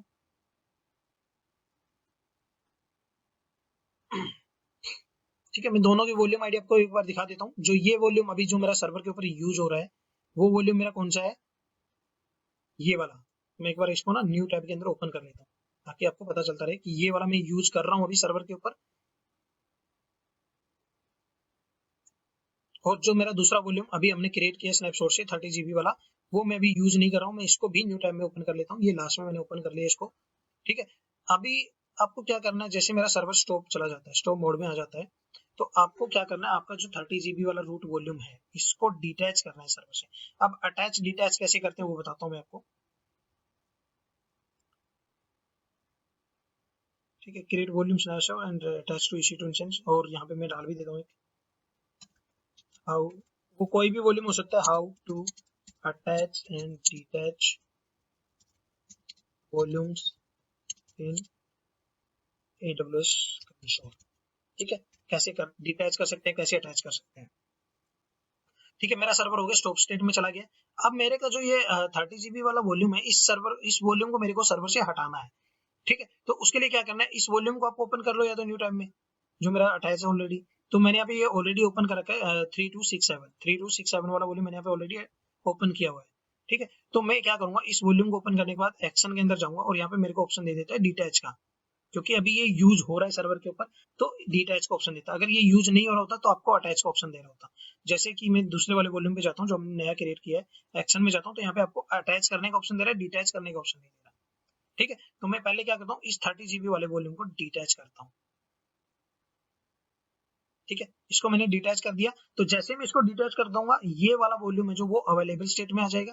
और इस वाले वॉल्यूम को मेरे को रिप्लेस करना सर्वर के ऊपर में, अगर मैं यहाँ पे रिफ्रेश करता हूँ इसको, सर्वर के ऊपर आके मैं सर्वर को रिफ्रेश करता हूँ, तो यहाँ पे अभी जो आपको 2 वॉल्यूम शो कर रहे हैं, यहाँ पे 2 की बजाय आपको 1 वॉल्यूम शो करेगा।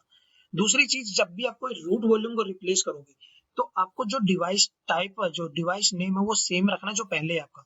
मीन्स आपको /dev/sda1 ही रखना है। ठीक है, अगर आप उसको किसी और वॉल्यूम की तरह अटैच कर दोगे, किसी डिवाइस नेम कोई और दे दोगे, तो आपका सर्वर बूट नहीं होगा प्रॉपरली। ठीक है, और वो करके देखते हैं। अभी मैं यहाँ पे हट गया, देखिए मेरा 30 GB वाला वॉल्यूम ये अवेलेबल स्टेट में आ रहा है, और ये भी अवेलेबल स्टेट में, मेरे को ये वाला वॉल्यूम अब सर्वर के ऊपर यूज करना है। तो मैं वापस एक्शन में जाऊंगा, अटैच वॉल्यूम करूंगा। अटैच वॉल्यूम करने के बाद आप यहाँ पे शो देखोगे, तो यहाँ पे आपको सर्वर दिखा देगा रनिंग में कि कौन से सर्वर आपके यहाँ पे हैं। अगर हजारों सर्वर है तो आप यहाँ पे इंस्टेंस आईडी कॉपी करके सर्च करके उसको अटैच कर सकते हो। तो मैं यहाँ पे सर्वर को सिलेक्ट करता हूँ, मेरे पास सिंगल सर्वर ही है, और डिवाइस नेम आप यहाँ पे यूज करोगे। अब देखोगे तो आप यहाँ पे देखो, जैसे मैंने रूट वॉल्यूम को डिटैच कर दिया है, वहां से सर्वर से रूट वॉल्यूम को डिटैच कर दिया है, तो /dev/sd वाला आपका यहाँ पे ऑप्शन है जो वो हाईलाइट हो गया है, और यहाँ पे लिखा भी है रिजर्व फॉर रूट वॉल्यूम्स। मतलब आपकी जो सी ड्राइव होती है या फिर लिनक्स वगैरह के अंदर जो हम रूट वॉल्यूम यूज करते हैं उनके लिए जो ये होता है, तो वो ये आपका डिवाइस नेम रिजर्व होता है AWS के अंदर। ठीक है, तो मैं इसको यहाँ पे सेलेक्ट करूंगा डिवाइस नेम को, और यही मेरे को सेलेक्ट करना है रूट वॉल्यूम के लिए। बाकी वॉल्यूम के लिए मैं कुछ भी कर सकता हूँ, मेरे को उनसे फर्क नहीं पड़ता, बट जब बात रूट वॉल्यूम को रिस्टोर करने की बात आती है, तो रूट वॉल्यूम आपको सेम रखना पड़ता है, ये ध्यान रखिएगा। ठीक है, मैं इसको अटैच वॉल्यूम कर देते हैं। अटैच वॉल्यूम करने के बाद आपका यहाँ पे अगर आप वॉल्यूम्स के अंदर आते हो वापस, तो यहाँ पे जो ये पहले आपका ये वॉल्यूम यूज हो रहा था 30 GB में, और ये अवेलेबल था। अब अगर मैं इसको रिफ्रेश करता हूँ, तो आपको ये ऊपर वाला वॉल्यूम है जो वो अवेलेबल स्टेट में आ जाएगा, और नीचे वाला आपका वॉल्यूम है जो वो इन यूज में आ जाएगा। अब वापस अगर मैं सर्वर को स्टार्ट यहाँ पे रिफ्रेश करता हूँ, तो यहाँ पे आपको 30 GB का एक रूट वॉल्यूम आपको अटैच मिलेगा, जो हमने स्नैपशॉट से क्रिएट करके अटैच किया है। ठीक है, और उसके बाद अगर आप वापस सर्वर को स्टार्ट करते हो, तो आपका सर्वर स्टार्ट हो जाएगा। ठीक है, यहाँ पे मैं आ गया, आपका यहाँ पे देखिए रूट वॉल्यूम आ गया, और ये जो थोड़ा सा टाइम लगाता है कई बार आपका यहाँ पे, तो 30 GB रिफ्लेक्ट हो जाएगा मेरे थोड़ी देर में। आगे देखिए, और मैं इसको वापस क्या करता हूँ, सर्वर को स्टार्ट करता हूँ।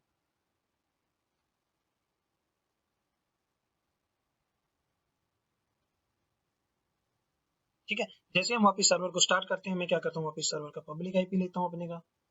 इसके समरी में जाता हूँ मैं डिटेल्स के अंदर, और इसका पब्लिक आईपी देखिए चेंज हो गया, क्योंकि अभी प्राइवेट आईपी है, मतलब इलास्टिक नहीं है। मैं यहाँ पे पब्लिक आईपी डालता हूँ, कनेक्ट करते हैं। अभी नहीं होगा क्योंकि वो थोड़ा टाइम लगाएगा इनिशियलाइज में, क्योंकि हमने नया वॉल्यूम अटैच किया है सर्वर के ऊपर। तो थोड़ा सा वेट कर लेते हैं जब तक हमारा सर्वर रेडी होता है कम्प्लीटली। और इस बार मैंने पासवर्ड पहले से कॉपी कर रखा है, तो मेरे को पासवर्ड दोबारा जनरेट करने की जरूरत नहीं पड़ेगी। ठीक है, और दूसरी चीजें अगर आप बोलोगे, अगर मैंने यहाँ पे जो मैं ये वॉल्यूम यूज कर रहा हूँ और मेरा अकाउंट फ्री टियर है, तो ये जो मैं एक्स्ट्रा वॉल्यूम क्रिएट कर रहा हूँ, मेरे को इनका चार्जेस पे करना पड़ेगा। ये नहीं है कि अगर आपने वॉल्यूम यूज कर रहे हो तो वो आपको फ्री मिलेंगे, नहीं, वो आपको इंस्टेंस के साथ जो लिमिट फ्री होती है वो मिलती है। बट जो अगर अलग से आपको स्टोरेज यूज करते हो, अलग से कोई वॉल्यूम यूज करते हो, तो उसका आपको पे करना पड़ता है। वो चीज का आपको थोड़ा सा ध्यान रखना है। बट AWS इतना ज्यादा आपको बिल नहीं जनरेट करता, आप कितने भी प्रैक्टिकल कर लो, आपको ज्यादा चार्जेस नहीं पे करने, आपको मैक्सिमम 500 1000 के अंदर जाएगा, जितनी भी प्रैक्टिकल करोगे आप, कोई प्रॉब्लम नहीं होती उसमें। ठीक है, वो डिपेंड होता है सर्विसेज के अकॉर्डिंग कि आपको कौन सी सर्विसेज यूज कर रहे हो। जैसे पब्लिक आईपी यूज कर रहे हो तो उसमें थोड़ी कॉस्टिंग एक्स्ट्रा होती है, जब बात स्टोरेज की आती है तो वहाँ पे थोड़ी कॉस्ट होती है वो लो रहती है। ठीक है, मैं वापस इसको कनेक्ट करता हूँ। ठीक है, मेरा लॉगिन स्क्रीन आ गया, देखिए अभी नए वाले वॉल्यूम के साथ जो मैंने नया वॉल्यूम अटैच किया था, पासवर्ड में दोबारा कॉपी कर लेता हूँ सर्वर का जो हमारा था, और मैं यहाँ पे पासवर्ड डाल देता हूँ यूजर का, और इसको हम ओके करते हैं, यस करते हैं।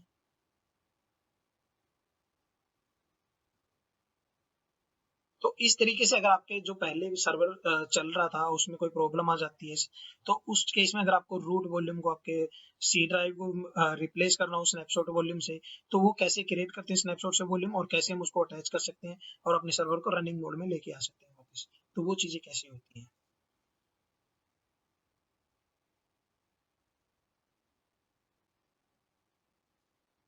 अब वही सारी की सारी चीजें आ जाएंगी, क्योंकि ये वेब सर्वर का स्नैपशॉट हमने ले रखा था। अगर मैं वेब सर्वर चेक करूंगा तो मेरे पास वेब सर्विस इसकी रनिंग मोड में मिलेगी। अगर मैं इसका पब्लिक आईपी कॉपी करके आपको एक्सेस करके भी दिखाता हूँ एक बार, तो वो भी आपको यहाँ पे रनिंग मोड में मिलेगी।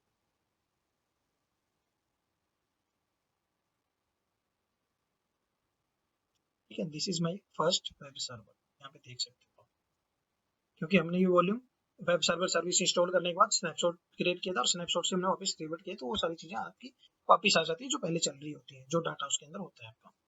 ठीक है, तो अभी मैं अगर आपको यहाँ पे दिखाऊं तो मैंने अभी क्या क्या प्रैक्टिकल करके देख लिया अभी। तो create volume from snapshot and attach to EC2 instance कैसे करते हैं वो मैंने आपको करवा दिया यहाँ पे। How to attach detach volumes in AWS console, अभी हमने जो वॉल्यूम अटैच डिटैच करके देखे हैं यहाँ पे आपके वॉल्यूम्स के ऊपर जाके एक्शन के अंदर जाके अटैच डिटैच। तो कई बार क्या होता है जब हम डिटैच कर रहे होते हैं तो वो डिटैच नहीं होता है, तो हम फोर्स डिटैच करके भी उसको कर सकते हैं। तो फोर्स डिटैच होता है एक प्रकार से फोर्सली उसको डिटैच करना। ठीक है, तो वो उसके लिए यूज करते हैं, बाकी नॉर्मली हम डिटैच ही करते हैं। फॉल्ट अगर नहीं हो रहा है, बहुत ज्यादा टाइम लगा रहा है, तो उस केस में आप उसको फोर्स डिटैच करके डिटैच कर सकते हो। ठीक है, तो मैं भी क्या करता हूँ, मैं जो मेरा 30 GB का ये पहले वाले सर्वर का वॉल्यूम है इसको मैं यहाँ से सिलेक्ट करके डिलीट कर देता हूँ, ताकि बिल ज्यादा जनरेट ना हो यार, क्योंकि मैं ये कंटेंट आपको फ्री ऑफ कॉस्ट दे रहा हूँ, कोई चार्जेस नहीं ले रहा, किसी से कुछ नहीं ले रहा मैं, और एक्स्ट्रा पे ना करना पड़े मेरे को, बस आप लोग मेरे को सपोर्ट करते रहिए। अगर आपको लगता है कि हाँ जो चीजें मैं आपको करवा रहा हूँ प्रैक्टिकली करवा रहा हूँ आपको ये काम की है, अगर आपको लगता है कि हाँ कहीं ना कहीं वो कुछ ना कुछ हेल्पफुल है आपके लिए, तो आप प्लीज शेयर करते रहिए चैनल को अपने फ्रेंड सर्कल्स में, या कोई नया बंदा कोई क्लाउड स्टडी करना चाहता है तो उसको, फ्री ऑफ कंटेंट है, सारा फ्री ऑफ कॉस्ट है सब कुछ, कोई प्रॉब्लम नहीं है, बस आप लोगों का सपोर्ट बना रहे यूट्यूब पे। तो इसी तरीके से हम आने वाले वीडियोज में और डीपली कंटेंट को कवर करेंगे AWS की। ठीक है, तो अभी हमारा सर्वर वापस एक्सेस हो गया, यहाँ पे दिखा भी रहा कि आपने सर्वर को स्टॉप किया था, ठीक है कोई प्रॉब्लम नहीं, मैंने किया था मेरे को पता है। ठीक है,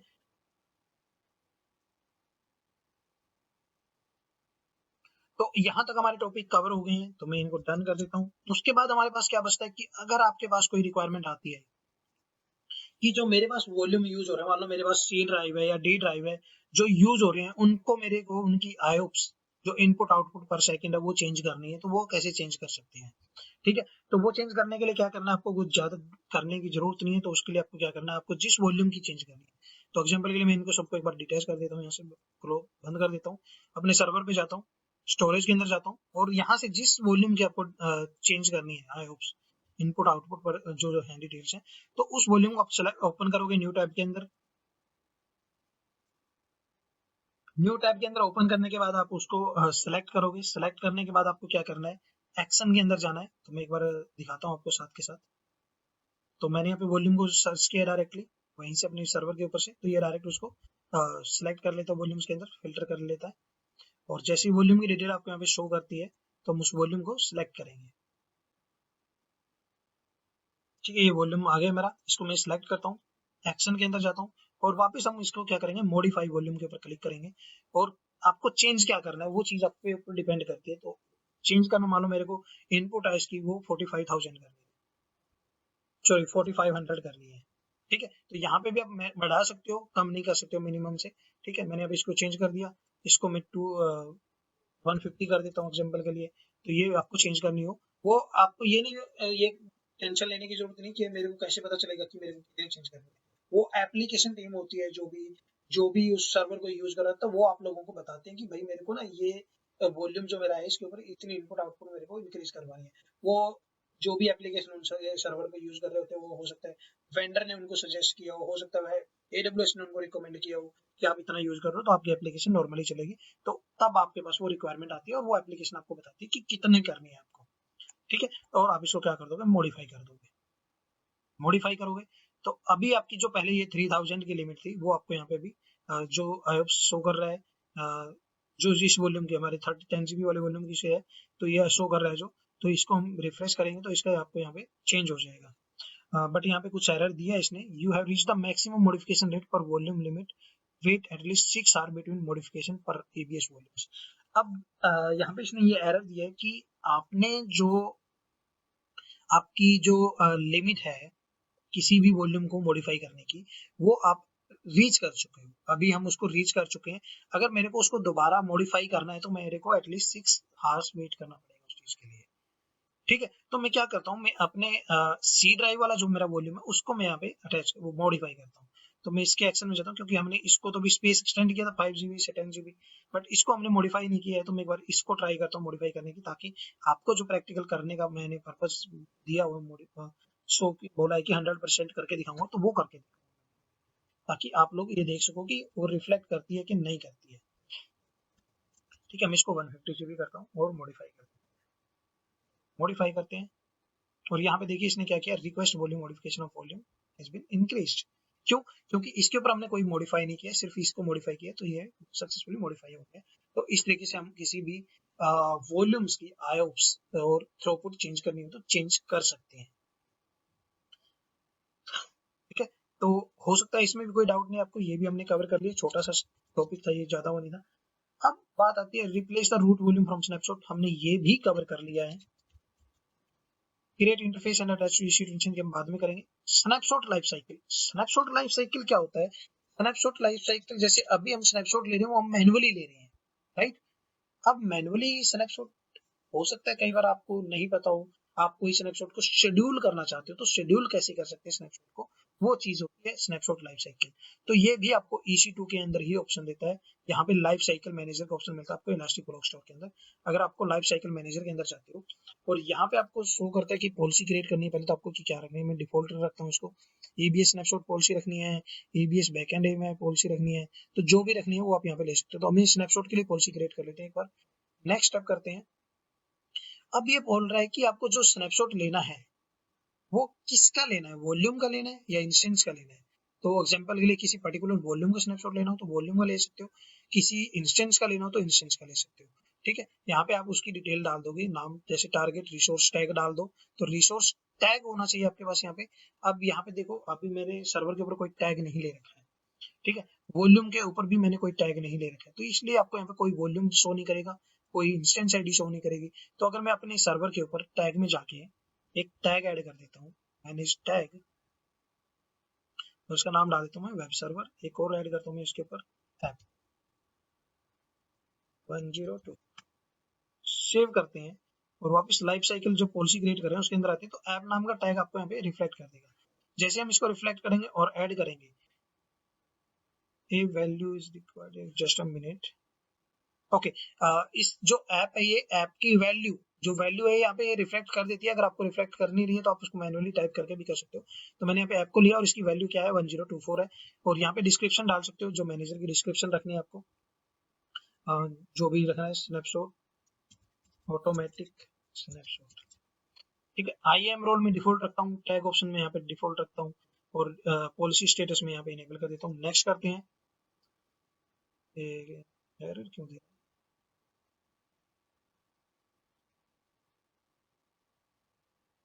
ओके, इसको हमने ऐड कर दिया वापिस। नेक्स्ट करते हैं। ठीक है, अब ये कह रहा है कि देखो मैं एक बार ना आपको पहले भी दिखा देता हूँ, मैं वापस जाता हूँ एक बार। अभी इसको मैंने यहाँ पे क्लिक तो कर दिया था सारी चीजों को, बट इनको मैंने ऐड नहीं किया था। ऐड करना जरूरी है, तभी आपको यहाँ पे शो करेगा। और ये शो करने के बाद यहाँ पे कह रहा है कि 45 टैग्स आप ऐड कर सकते हो, और 44 अभी भी पेंडिंग है जो आप यूज करना चाहते हो, तो मतलब शेड्यूल कर सकते हो किसी के लिए। तो उसके बाद नेक्स्ट करोगे, नेक्स्ट करने के बाद पूछ रहा है कि शेड्यूल नेम क्या रखना है, जो फ्रिक्वेंसी क्या है आपकी, उसकी फ्रिक्वेंसी क्या रखना चाहते हो, डेली है, वीकली है, मंथली है, ईयरली है, कस्टम भी कर सकते हो आप उसको। ठीक है, तो कस्टम जो करनी होती है क्रोन जो भी यूज करता है, जो हमारी लिनक्स के अंदर यूज होती है, तो उसके थ्रू आप यहाँ पे कस्टमाइज भी कर सकते हो इसको। तो मैं मान लो मैं डेली लेता हूँ। अब डेली में भी आपको ये ऑप्शन देता है कि एवरी 12 आवर लेनी है आपको, हर घंटे में लेना है, कब लेना है आपको, वीकली लेना है तो वीकली में आपको वीकली यहाँ पे जाओगे, कब लेना है भाई आपको, मंडे ट्यूसडे वेडनेसडे, किस दिन लेना है स्नैपशॉट, वो आपको यहाँ पे सारी चीजें ऑप्शन देता है। और उसके बाद आपको यहाँ पे स्टार्टिंग टाइम शो करता है कि मतलब वो स्टार्ट कब करना है स्नैपशॉट। एग्जांपल के लिए मैं ले लेता हूँ यहाँ पे कि मेरा जब भी सन मंडे होता है, मंडे को मॉर्निंग में 9 AM पे वो स्नैपशॉट ले ले। ठीक है, अब यहाँ पे आपको दिखा रहा है, अगर मैं मंथली करता हूँ तो मंथ में कब लेना है आपको, किस मंथ में लेना है, मतलब 1 तारीख को लेना है, 2 तारीख को लेना है, कब लेना है, ईयर में लेना है आपको, तो वो चीजें आप यहाँ पे ले सकते हो। ठीक है, मंथली में मैं यहाँ पे वापस भी इसको वीकली कर देता हूँ, ताकि वीकली स्नैपशॉट रहे। मंडे को लेना है, थर्सडे को लेना है मेरे को, यहाँ पे मल्टीपल डेज में सिलेक्ट कर सकता हूँ, और किस टाइम पे लेना है वो स्नैपशॉट आप यहाँ पे डाल सकते हो। अब यहाँ पे जो रिटेंशन टाइप का मतलब है कि जो आपके स्नैपशॉट ओल्ड स्नैपशॉट होंगे, वो कितने स्नैपशॉट को आपको रखना है। मान लो मैंने अभी मंडे को स्नैपशॉट लिया, फिर मैंने थर्सडे को स्नैपशॉट लिया, अब ये नेक्स्ट मंडे को फिर स्नैपशॉट लेगा और थर्सडे को भी स्नैपशॉट लेगा, तो मेरे पास 4 स्नैपशॉट हो गए, तो वो स्टोरेज भी यूज करेगा बैकएंड में, राइट, जो पुराने ओल्ड वॉल्यूम स्नैपशॉट है। तो ये कह रहा है कि आप लास्ट के कितने स्नैपशॉट को रखना चाहते हो। मान लो मैं यहाँ पे सिर्फ 2 स्नैपशॉट, सॉरी यहाँ पे 9 ही रखना था मेरे को, मैं इसको एक बार कंट्रोल चेंज कर देता हूँ। ओके, इसको मैं वापस 9 करता हूँ। ठीक है, और यहाँ पे मैं इसको 2 कर देता हूँ। ठीक है, मेरे को लास्ट के 2 स्नैपशॉट को रखना, बाकी को मैं डिलीट करता रहे, ऑटोमेटिक डिलीट करता रहेगा, वो आपको मैनुअली डिलीट करने की जरूरत नहीं पड़ेगी। अब यहाँ पे एडवांस ऑप्शन दे रखे हैं उन्होंने, टैगिंग का है, स्नैपशॉट आर्काइव का है, फास्ट स्नैपशॉट रिस्टोर का है, क्रॉस रीजन कॉपी, मतलब आप यहाँ से किसी स्नैपशॉट को दूसरे रीजन में भी कॉपी करना चाहते हो तो वो भी आप यहाँ से कर सकते हो, इनेबल करके कि किस रीजन में जानी चाहिए। वहां पे भी आप ये पॉलिसी लगा सकते हो कि स्नैपशॉट कितने दिन तक रहना चाहिए, तो वो सारी चीजें आप यहाँ पे होंगी, तो वो डिटेल यहाँ पे रहती है आपकी। ठीक है, बट मैं यहाँ पे इन्हें अभी स्नैपशॉट को किसी दूसरे रीजन में नहीं लेके जाना, तो इसको कर देता हूँ। किसी दूसरे अकाउंट के साथ शेयर करनी है, जो हमारा AWS अकाउंट होता है, अगर ये किसी दूसरे अकाउंट के साथ करनी हो तो वो भी आप कर सकते हो। ठीक है, और उसके बाद लास्ट ऑप्शन देता है आपको रिव्यू पॉलिसी का। रिव्यू पॉलिसी का करने के बाद आपको यहाँ पे क्रिएट पॉलिसी का ऑप्शन देता है, और आप इसको पॉलिसी को क्रिएट कर दो। ठीक है, अभी ये मंडे को स्नैपशॉट लेगा, टाइम हमने उसके अंदर मेंशन किया हुआ है, तो जैसे ही मंडे को टाइम UTC के अकॉर्डिंग होगा तो ये ऑटोमेटिक स्नैपशॉट क्रिएट कर देगा, तो यहाँ पे ऑटोमेटिक वहाँ पे स्नैपशॉट शो करने लग जाएगा। अभी हमारे पास एक ही स्नैपशॉट है जो हमने पहले लिया हुआ है। अब ये नया स्नैपशॉट तब लेगा जब इसका टाइम आएगा, ऑटोमेटिक लेगा, और वो टाइम जो हमने शेड्यूल किया है उसके ऊपर लेगा। तो ये होती है हमारी लाइफ साइकिल मैनेजर पॉलिसी, जो है कि स्नैपशॉट को हम कैसे शेड्यूल कर सकते हैं। तो मैं यहाँ पे लिख भी देता हूँ, how to schedule snapshot with life cycle manager. ठीक है, तो ये शेड्यूल करना हो तब की बात है, कैसे करते हैं वो सारी चीज मैंने आपको करके दिखा दी है। और अब मैं इसको क्या कर रहा हूँ, मैं वापस इसको डिलीट कर देता हूँ, क्योंकि मेरे को अभी ये यूज नहीं करना है, मैंने सिर्फ आपको फिर करके दिखाने के लिए ये प्रैक्टिकल की है। अगर आप देखना चाहो तो शेड्यूल करके उसको रख सकते हो, और आपका नेक्स्ट टाइम आप उसको वैलिडेट कर सकते हो कि उसने स्नैपशॉट लिया कि नहीं लिया। ठीक है, और जैसे आपका वैलिडेशन हो जाए तो आप उसको डिलीट कर सकते हो। तो मैं इस पॉलिसी को वापस डिलीट करता हूँ, एक्शन में जाके delete life cycle policy delete, और ये पॉलिसी आपकी यहाँ से हट जाएगी। ठीक है, तो ये चीज होगी। अब लास्ट टॉपिक जो हमारे इस वीडियो का बचता है वो है create interface and attach to EC2 instance. ठीक है, तो उसके लिए क्या करना है, आपको EC2 डैशबोर्ड में जाना है और नेटवर्क एंड सिक्योरिटी के अंदर जाना है, नेटवर्क इंटरफेस पे जाना है। यहाँ पे हमारे पास जितने इंटरफेस होंगे वो सारे शो करता है, बट वो सारे हो सकते हैं यूज में हो, और हो सकता है कोई हमने क्रिएट करके छोड़ रखा हो फ्री पड़ा हो। ठीक है, उनको अगर आपको यूज करना है तो वो यूज कर सकते हो। अगर नया क्रिएट करना है तो आप यहाँ पे क्रिएट नेटवर्क इंटरफेस पे जाओगे, डिस्क्रिप्शन डाल दोगे नेटवर्क इंटरफेस की, कस्टम इंटरफेस, नाम मैं ऐसे ले रहा हूँ रैंडम, कुछ भी आप अपने अकॉर्डिंग ले सकते हो। ठीक है, यहाँ पे सबनेट पूछ रहा है कि किस सबनेट के अंदर आपको क्रिएट करना है। अब यहाँ पे भी आपको सेम ध्यान रखना है, क्योंकि हमें अपने सर्वर के ऊपर यूज करना है, तो मेरे को ये वाला सर्वर, इस वाले सर्वर रीजन अवेलेबिलिटी जोन के अंदर सर्वर क्रिएट करना पड़ेगा। अगर जिस अवेलेबिलिटी जोन के अंदर आपका सर्वर है, उसी अवेलेबिलिटी जोन के अंदर आपको उसको क्रिएट करना पड़ेगा। तो मैं यहाँ पे AP South 1 भी ले लेता हूँ, और यहाँ पे पूछता है कि इंटरफेस टाइप क्या रखना, आपको ENA रखना है, EFA, ENA, EFA ओनली, तो वो चीज आप यहाँ पे ले सकते हो। ठीक है, तो मैं इसको ENA करता हूँ। ऑटो असाइन IP कह रहे हैं कि ऑटो असाइन रखना है, यस। सिक्योरिटी ग्रुप कौन से अटैच करना चाहते हो आप उसके ऊपर, वो ले सकते हो यहाँ पे। अभी यहाँ पे आपको 45 सिक्योरिटी ग्रुप शो कर रहा है, तो आप यहाँ पे वो ले सकते हो जो भी आपको लेने हो। ठीक है, एग्जाम्पल के लिए अभी के लिए मैं एक ही ले लेता हूँ, ये वाला ले लेता हूँ। या आप यहाँ पे क्या कर सकते हो, एक कस्टम ले लो, जो मैंने कस्टम क्रिएट कर रखा है। ठीक है, कस्टम SG वेब सर्वर, ये वाला ले लेता हूँ मैं। ठीक है, और इसको मैं सिलेक्ट करके ऐड टैग करना है तो कर सकता हूँ, नहीं तो नहीं होगा। अब ये इंटरफेस पे टैग जो सिक्योरिटी ग्रुप सेलेक्ट कर रहा हूँ मैं, वो ये हमारा कस्टम SG है। अगर आप इसकी डिटेल देखना चाहो तो देख भी सकते हो। ठीक है, क्रिएट नेटवर्क इंटरफेस कर देते हैं हम इसका।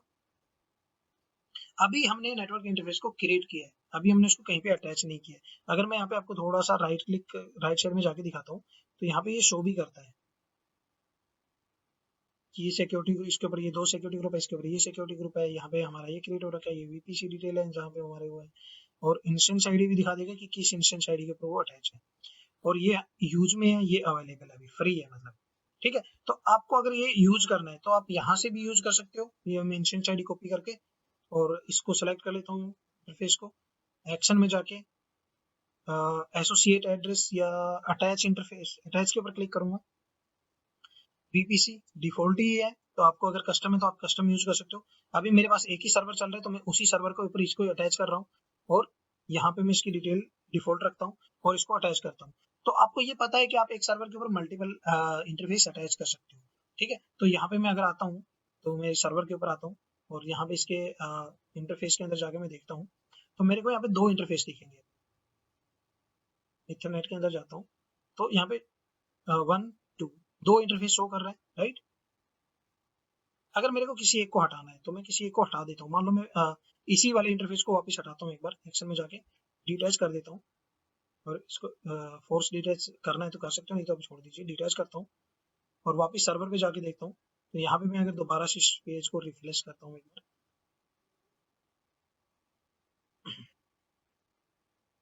और ncp.cpl कमांड आती है शॉर्टकट इसकी इंटरफेस ओपन करने के लिए।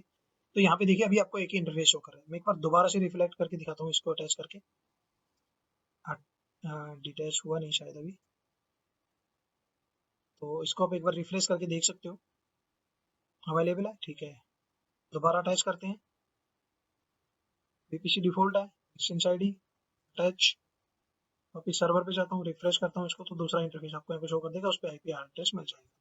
तो इस तरीके से आप अटैच डिटैच कर सकते हो किसी और। अगर मैं इस वाले इंटरफेस को अभी डिटैच करता हूँ, जो दूसरा यहाँ पे अटैच कर रखा है मैंने पहले से है, तो मेरा रिमोट डिस्कनेक्ट हो जाएगा, क्योंकि मैंने उस वाले इंटरफेस पे जो IP है उसके थ्रू रिमोट ले रखा है। ठीक है, तो इस तरीके से आप अटैच कर सकते हो, डिटैच कर सकते हो, नया इंटरफेस क्रिएट कर सकते हो, और अपने सर्वर पे वैलिडेट कर सकते हो कि ये कहाँ पे कैसे हो रहा है। अब अगर आपको डिलीट करना हो इंटरफेस को, तो आप यहाँ पे सेम चीज करोगे, सिलेक्ट करोगे अपने इंटरफेस को। पहले आपको डिटैच करना पड़ेगा उसको, इंटरफेस को, ताकि आपको वो सर्वर यूज में ना रहे। जैसे आप डिटैच कर दोगे, जैसे वो अवेलेबल मोड में आ जाएगा, स्टेट में आ जाएगा, अभी यूज में शो कर रहा है, रिफ्रेश करते हैं, ये अवेलेबल में आ गया।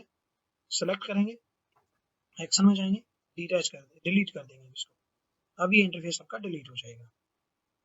ठीक है, तो इस तरीके से आप इसको अटैच कर सकते हो, नया क्रिएट कर सकते हो, डिलीट कर सकते हो। ठीक है, तो अब वापस हम क्या करते हैं, अपने जो हमने यहाँ पे देखी थी सारी की सारी चीजें हमने कवर कर ली हैं। और अगर मैं और बहुत ज्यादा करूंगा तो देखो, अभी जो मैंने लास्ट सेशन क्रिएट किया था वो 1.25 घंटे के आसपास का हो गया था, बट वहां पे मेरे को इतना ज्यादा रिस्पॉन्स नहीं मिला, क्योंकि बहुत ज्यादा लंबी वीडियो भी कोई देखता नहीं है। ठीक है, तो आज का वीडियो हम यहीं पे कवर करते हैं, इतना ही करते हैं आज की वीडियो में।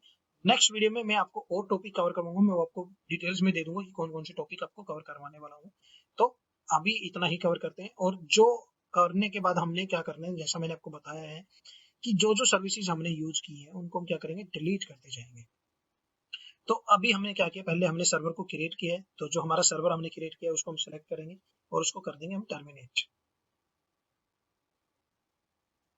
ठीक है, सर्वर पे जाऊंगा, मैं सर्वर सेलेक्ट करूंगा, एक्शन में जाऊंगा, इसको मैं डायरेक्ट टर्मिनेट कर दूंगा, क्योंकि मेरी प्रैक्टिकल जो आज का सेशन था, जो हमें करना था कवर, सारे टॉपिक मैंने आपको करवा दिए हैं। उसके बाद मैं इसको क्या करूंगा, टर्मिनेट कर। ठीक है, आपका यहाँ पे रिफ्रेश करोगे तो ये टर्मिनेशन मोड में चला जाएगा, आपका सर्वर आपका टर्मिनेट हो जाएगा। ठीक है, आपका रिमोट डिस्कनेक्ट हो गया, होने दो, कोई दिक्कत नहीं, क्योंकि हमने सर्वर को टर्मिनेट कर दिया है। हमारा जो पर्पस था इस सर्वर का वो कंप्लीट हो चुका है आज का। ठीक है, शटिंग डाउन मोड में चला गया। अब दूसरी चीज देखिए, जो हमने सर्वर को शट डाउन कर दिया, टर्मिनेट कर दिया, सर्वर तो टर्मिनेट कर दिया, बट जो हमने एक्स्ट्रा वॉल्यूम क्रिएट किए थे, वो वॉल्यूम हमने टर्मिनेशन इनेबल नहीं किया था कि सर्वर जब टर्मिनेट करे तो उसके साथ ऑटोमेटिकली टर्मिनेट हो जाए। तो वो आपका वॉल्यूम एज इट इज आपके AWS कंसोल के अंदर रहते हैं, वो आपको डिलीट करने पड़ेंगे। तो सर्वर हमारा टर्मिनेट हो चुका है। अगर मैं वापस वॉल्यूम्स के अंदर आता हूँ, तो वॉल्यूम्स के अंदर आने के बाद आपको यहाँ पे एक वॉल्यूम दिख रहा है आपका, जो है 10 GB का, दूसरा वॉल्यूम है जो 30 GB का स्नैपशॉट से हमने क्रिएट किया था, वो भी शो कर रहा है। ठीक है, अगर आपने ये दोनों टर्मिनेशन प्रोटेक्शन, यहाँ पे टर्मिनेशन इनेबल किया होता है इसके ऊपर, तो वो आपका ऑटोमेटिक टर्मिनेट कर देता जब हमने सर्वर को क्रिएट किया था, जो सॉरी सर्वर को टर्मिनेट किया था। अब हमें ये मैनुअली डिलीट करने पड़ेंगे, तो ये ध्यान रखना, आपको डिलीट करनी है मैनुअली, ताकि आपको बिल ना आए कहीं आप 10 दिन बाद दोबारा चेक करो और आपको बहुत ज्यादा बिल जनरेट करके दे दिया हो AWS ने। ठीक है, तो इनको भी आपको डिलीट करना है। तो जो भी प्रैक्टिकल हमने की है उन सारी चीजों को आपको डिलीट करते जाना है। तो हमने क्या किया, हमने इंस्टेंस को टर्मिनेट कर दिया, AMI हमने क्रिएट की थी, AMI को हमने डीरजिस्टर कर दिया, नहीं किया तो आप उसको डीरजिस्टर कर दो। ठीक है, डीरजिस्टर कर देते हैं हम इसको भी। ठीक है, यहाँ से कोई AMI नहीं है हमारे पास। स्नैपशॉट में जाते हैं, वापस स्नैपशॉट में देखते हैं कोई स्नैपशॉट तो नहीं है हमारे पास। एक स्नैपशॉट पड़ा है, इसको भी हम डिलीट कर देते हैं। एक्शन में जाएंगे, डिलीट स्नैपशॉट, और इसको भी हम लिखेंगे डिलीट। ठीक है, ये भी डिलीट हो गया। लाइफ साइकिल मैनेजर पॉलिसी हमारी थी जो, वो डिलीट हो गई है। सिक्योरिटी ग्रुप की कोई कॉस्ट नहीं रहती आपको, वो डिफॉल्ट फ्री मिलते हैं आपको, तो आप उनको भी चाहो तो डिलीट कर सकते हो। जैसे एग्जांपल के लिए किसी को इसको डिलीट करना है मेरे को, इसको भी एक्शन में जाके आप डिलीट कर दो, तो आप यहाँ पे डिलीट सिक्योरिटी ग्रुप कर सकते हो। ठीक है, उसके बाद हमने क्या किया, इलास्टिक आईपी को क्रिएट किया था, तो इलास्टिक आईपी को आप डिलीट कर सकते हो, हमने ऑलरेडी उसको डिलीट कर दिया था। की पेयर आप डिलीट करना चाहो तो की पेयर आपने जो क्रिएट किए हैं वो डिलीट कर सकते हो, यहाँ पे सब कुछ सेक्शन में सिलेक्ट करो, डिलीट कर दो, ये सारे के सारे की पेयर एक ही बार में डिलीट कर देगा जो मैंने अब तक प्रैक्टिकल किए हैं इसके अंदर। ठीक है, उसी तरीके से आप सिक्योरिटी ग्रुप जो आपने क्रिएट कर रखे हैं सारे के सारे, इनको भी आप सेलेक्ट करो, एक्शन में जाओ, डिलीट सिक्योरिटी ग्रुप। ठीक है, सारे के सारे ये डी एसोसिएटेड हैं तो कोई दिक्कत नहीं है, लास्ट में आप कंफर्म कर दो, डिलीट और डिलीट कर दो। ठीक है, ये सिक्योरिटी ग्रुप को भी डिलीट कर देगा, जो नहीं होंगे उनको हम देख लेंगे एक बार क्या रीजन है कि डिलीट नहीं हो रहे। ठीक है, तो की पेयर हो गया, नेटवर्क इंटरफेस हमने क्रिएट किया था उसको भी एक बार वैलिडेट कर लेते हैं कि कोई वैलिड इंटरफेस तो नहीं बचा हुआ मेरे पास। ठीक है, ये हमें रिफ्रेश किया तो ये भी हमारा चला गया क्योंकि ये सर्वर के साथ अटैच था, तो सर्वर टर्मिनेट हुआ तो इंटरफेस भी डिलीट हो गया। ठीक है, बाकी हमने कोई इसके अंदर अभी और किया नहीं है कुछ। ठीक है, तो यहाँ पे आप देखोगे तो EC2 के अंदर मोस्टली हमने सारे के सारे टॉपिक कवर कर लिए हैं यहाँ तक। ठीक है, उसके बाद हमारे पास बचते हैं load balancer, target group, trust storage, auto scaling group. तो ये कैसे करते हैं, लोड बैलेंसर कैसे क्रिएट करते हैं और ऑटो स्केलिंग ग्रुप कैसे क्रिएट करते हैं, ये हमारा नेक्स्ट टॉपिक रहेगा। मैं यहाँ पे लिख भी देता हूँ, going to cover in next video. ठीक है, लोड बैलेंसर। ठीक है, लोड बैलेंसर 3 तरह के होते हैं, application load balancer, network load balancer, वो सारी चीजें हम नेक्स्ट वीडियो में कवर करेंगे।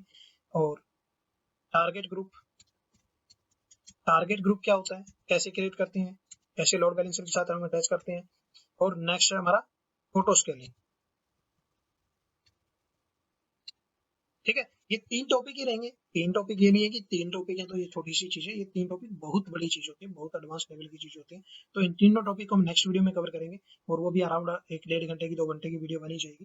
तो उस वीडियो में हम इन तीनों चीजों को कवर करेंगे। आज हमने ये कवर कर दिए हैं, कवर्ड टॉपिक। ठीक है, तो मिलते हैं आपको नेक्स्ट वीडियो में। अगर अभी तक आप लोगों ने हमारे चैनल को सब्सक्राइब नहीं किया तो कर लेना यार, कौन सा पैसा देना है आपको सब्सक्राइब करने के लिए। ठीक है, तो बाय दोस्तों, आज के लिए इतना ही, मिलते हैं आपको कुछ दिनों के बाद। Bye bye.